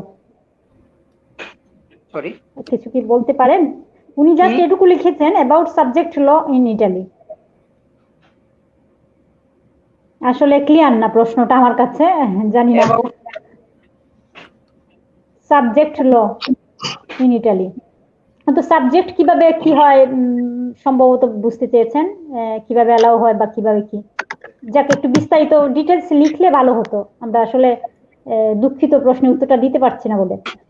সজীব হাসান লিখেছেন ব্যাংক সলভেন্সি কত টাকা দিতে হয়। এই প্রশ্নের আমার মনে হয় সরাসরি কোনো উত্তর হয় না, কি বলেন সোহেল ভাই? আমাদের সোহেল ভাই কিন্তু উত্তর দিয়েছেন যে 10-15 মিনিট আগে 10-15 লাখ টাকার কথা কিন্তু উনি বলেছিলেন। তো এই ক্ষেত্রে একটা বেসিক ক্যালকুলেশন যদি আপনি করেন যে আপনার এখানে ইটালিতে, যেমন আমি আমার পার্সোনাল অভিজ্ঞতা বলি, আমাকে শুরু স্যার সাহায্য করেছিলেন 2015-এ। বেসিক ল হচ্ছে যে আমি টোটাল আমার টিউশন ফি ছিল সেটা স্কলারশিপ, দেন আমার অ্যাকোমোডেশন ছিল, ভার্সিটি অ্যাডমিশন লেটারের মধ্যে হলের নাম উল্লেখ করেছিল যে এই স্টুডেন্ট ইটালিতে এসে আমাদের ইউনিভার্সিটি ওই হলে থাকবেন, এর জন্য আমাকে কোনো অ্যাকোমোডেশন দেখাতে হয় নাই। তারপরও আমি একটা হেজিটেশনে ছিলাম যে আমি তাহলে আমার তো কোনো ব্যাংক সলভেন্সি দেখাতে হবে না। তখন সৌরদাসগুপ্ত স্যারকে আমি মেসেজ করলাম, তখন ভেবে চিনতাম, তো উনি বললেন যে না তারপরেও তোমাকে দেখাতে হবে। তো সেক্ষেত্রে আমি তারপরও প্রায় 8-10 লাখ টাকার মতো বাংলাদেশি টাকায় আমি দেখিয়েছিলাম। তো ওরা এটা মিন করে যে ইটালিতে আসে একটা স্টুডেন্টের বেসিক কিছু কষ্ট তো আছেই, অর্থাৎ আমাকে দেশ থেকে আসতে হবে এটা ধরে যে আমি যেন কফি খেতে যে খরচ, আমার পড়ালেখা ক্লিয়ার করতে খরচ, আমার ট্রান্সপোর্টের যে খরচ, আমার যদি সব টিউশন ফি ফ্রিও হয় তারপরেও তো আমার একটা স্টুডেন্টের কিছু না কিছু হাত খরচ রয়েছে। চুপান ভাই আমি একটু অ্যাড করে দিচ্ছি যে এই জায়গাটাতে, যেটা স্কলারশিপের যেটা কি বললো যে ব্যাংক সলভেন্সি আসলে ডিপেন্ড করে কিসের উপরে, সেটা হচ্ছে আপনার অ্যাকোমোডেশন, দেন হচ্ছে 1 ইয়ারের অ্যাকোমোডেশন, সেকেন্ড হচ্ছে আপনি স্কলারশিপের কত টাকা, সরি আপনার টিউশন ফি কত টাকা, থার্ড হচ্ছে আপনার ট্রান্সপোর্টেশন, ফোর্থ হচ্ছে আপনার ফুড কস্ট। এই টোটালটাকে একটা আপনি জাস্ট একটা মিনিমাম একটা ক্যালকুলেশন করতে হবে স্টুডেন্টরা যারা আসবে যে আমার 1 ইয়ার কেমন লাগতে পারে। For example 8,000 euro, 9,000 euro. তো ওইটার উপর বেস করে জাস্ট আমরা ওই ব্যাংক সলভেন্সিটা চিন্তা করি আর কি সবসময়। এটা আমি এক প্রফেসরকে মেল করছিলাম যখন আমার সময়, তখন তো সৌরভ বাইরে পাই নাই, তাহলে পাইলে আমারও অ্যান্সারটা হয়ে যেত। যাই হোক, তো তখন ওনারা বলছে যে এইটার উপরে বেস করে তুমি এটা তোমার স্কোয়ার। তখন আমি তখন দেখাইছিলাম 9,335 ইউরো, জাস্ট একটা ক্যালকুলেশন করে। তো এটা আমি নর্মালি সবাইকে সাজেস্ট করি বা যতটুকু বুঝি আমার অভিজ্ঞতা থেকে, যে আপনার 1 বছরের অ্যাকোমোডেশন অ্যাড করবেন, দেন আপনার টিউশন ফি অ্যাড করবেন, দেন হচ্ছে আপনার ট্রান্সপোর্টেশন, দেন হচ্ছে আপনার ফুড কস্ট। টোটাল 1 ইয়ারে যেটা হবে এটার একটু প্লাস মাইনাস করে ওইটাই আপনি ব্যাংক সলভেন্সি শো করবেন। এবং এমবিসি তে আপনি কোশ্চেন করতে পারে যে আপনি কিসের ভিত্তিতে আপনার এই ব্যাংক সলভেন্সিটা শো করলেন। এই কোশ্চেনটা আমাদের সময় একজনকে কোশ্চেন করছিল, ও এটা বুঝেই নাই। তখন পরবর্তীতে ও বের হয়ে আমাকে বললো যে ভাই এই কোশ্চেনটা আমি করছি কিন্তু আমি অ্যান্সার দিতে পারিনি। এই অ্যান্সার গুলো হচ্ছে এটা, কারণ এটা আপনাদের প্রফেসরে মেল করলেই বা ইউনিভার্সিটিতে ইন্টারন্যাশনাল অফিসে মেল করলে তারা অ্যান্সারটা দিয়ে দেয় যে কিসের উপর ভিত্তি করে আমি ব্যাংক সলভেন্সিটা দেখাবো। এই হচ্ছে বিষয়টা। ধন্যবাদ। আচ্ছা আচ্ছা, আমরা প্রায় শেষ পর্যায়ে এসেছি, শেষ করে দিব। যে কয়েকটা প্রশ্ন আছে শেষ গুলো পড়ে নিচ্ছি।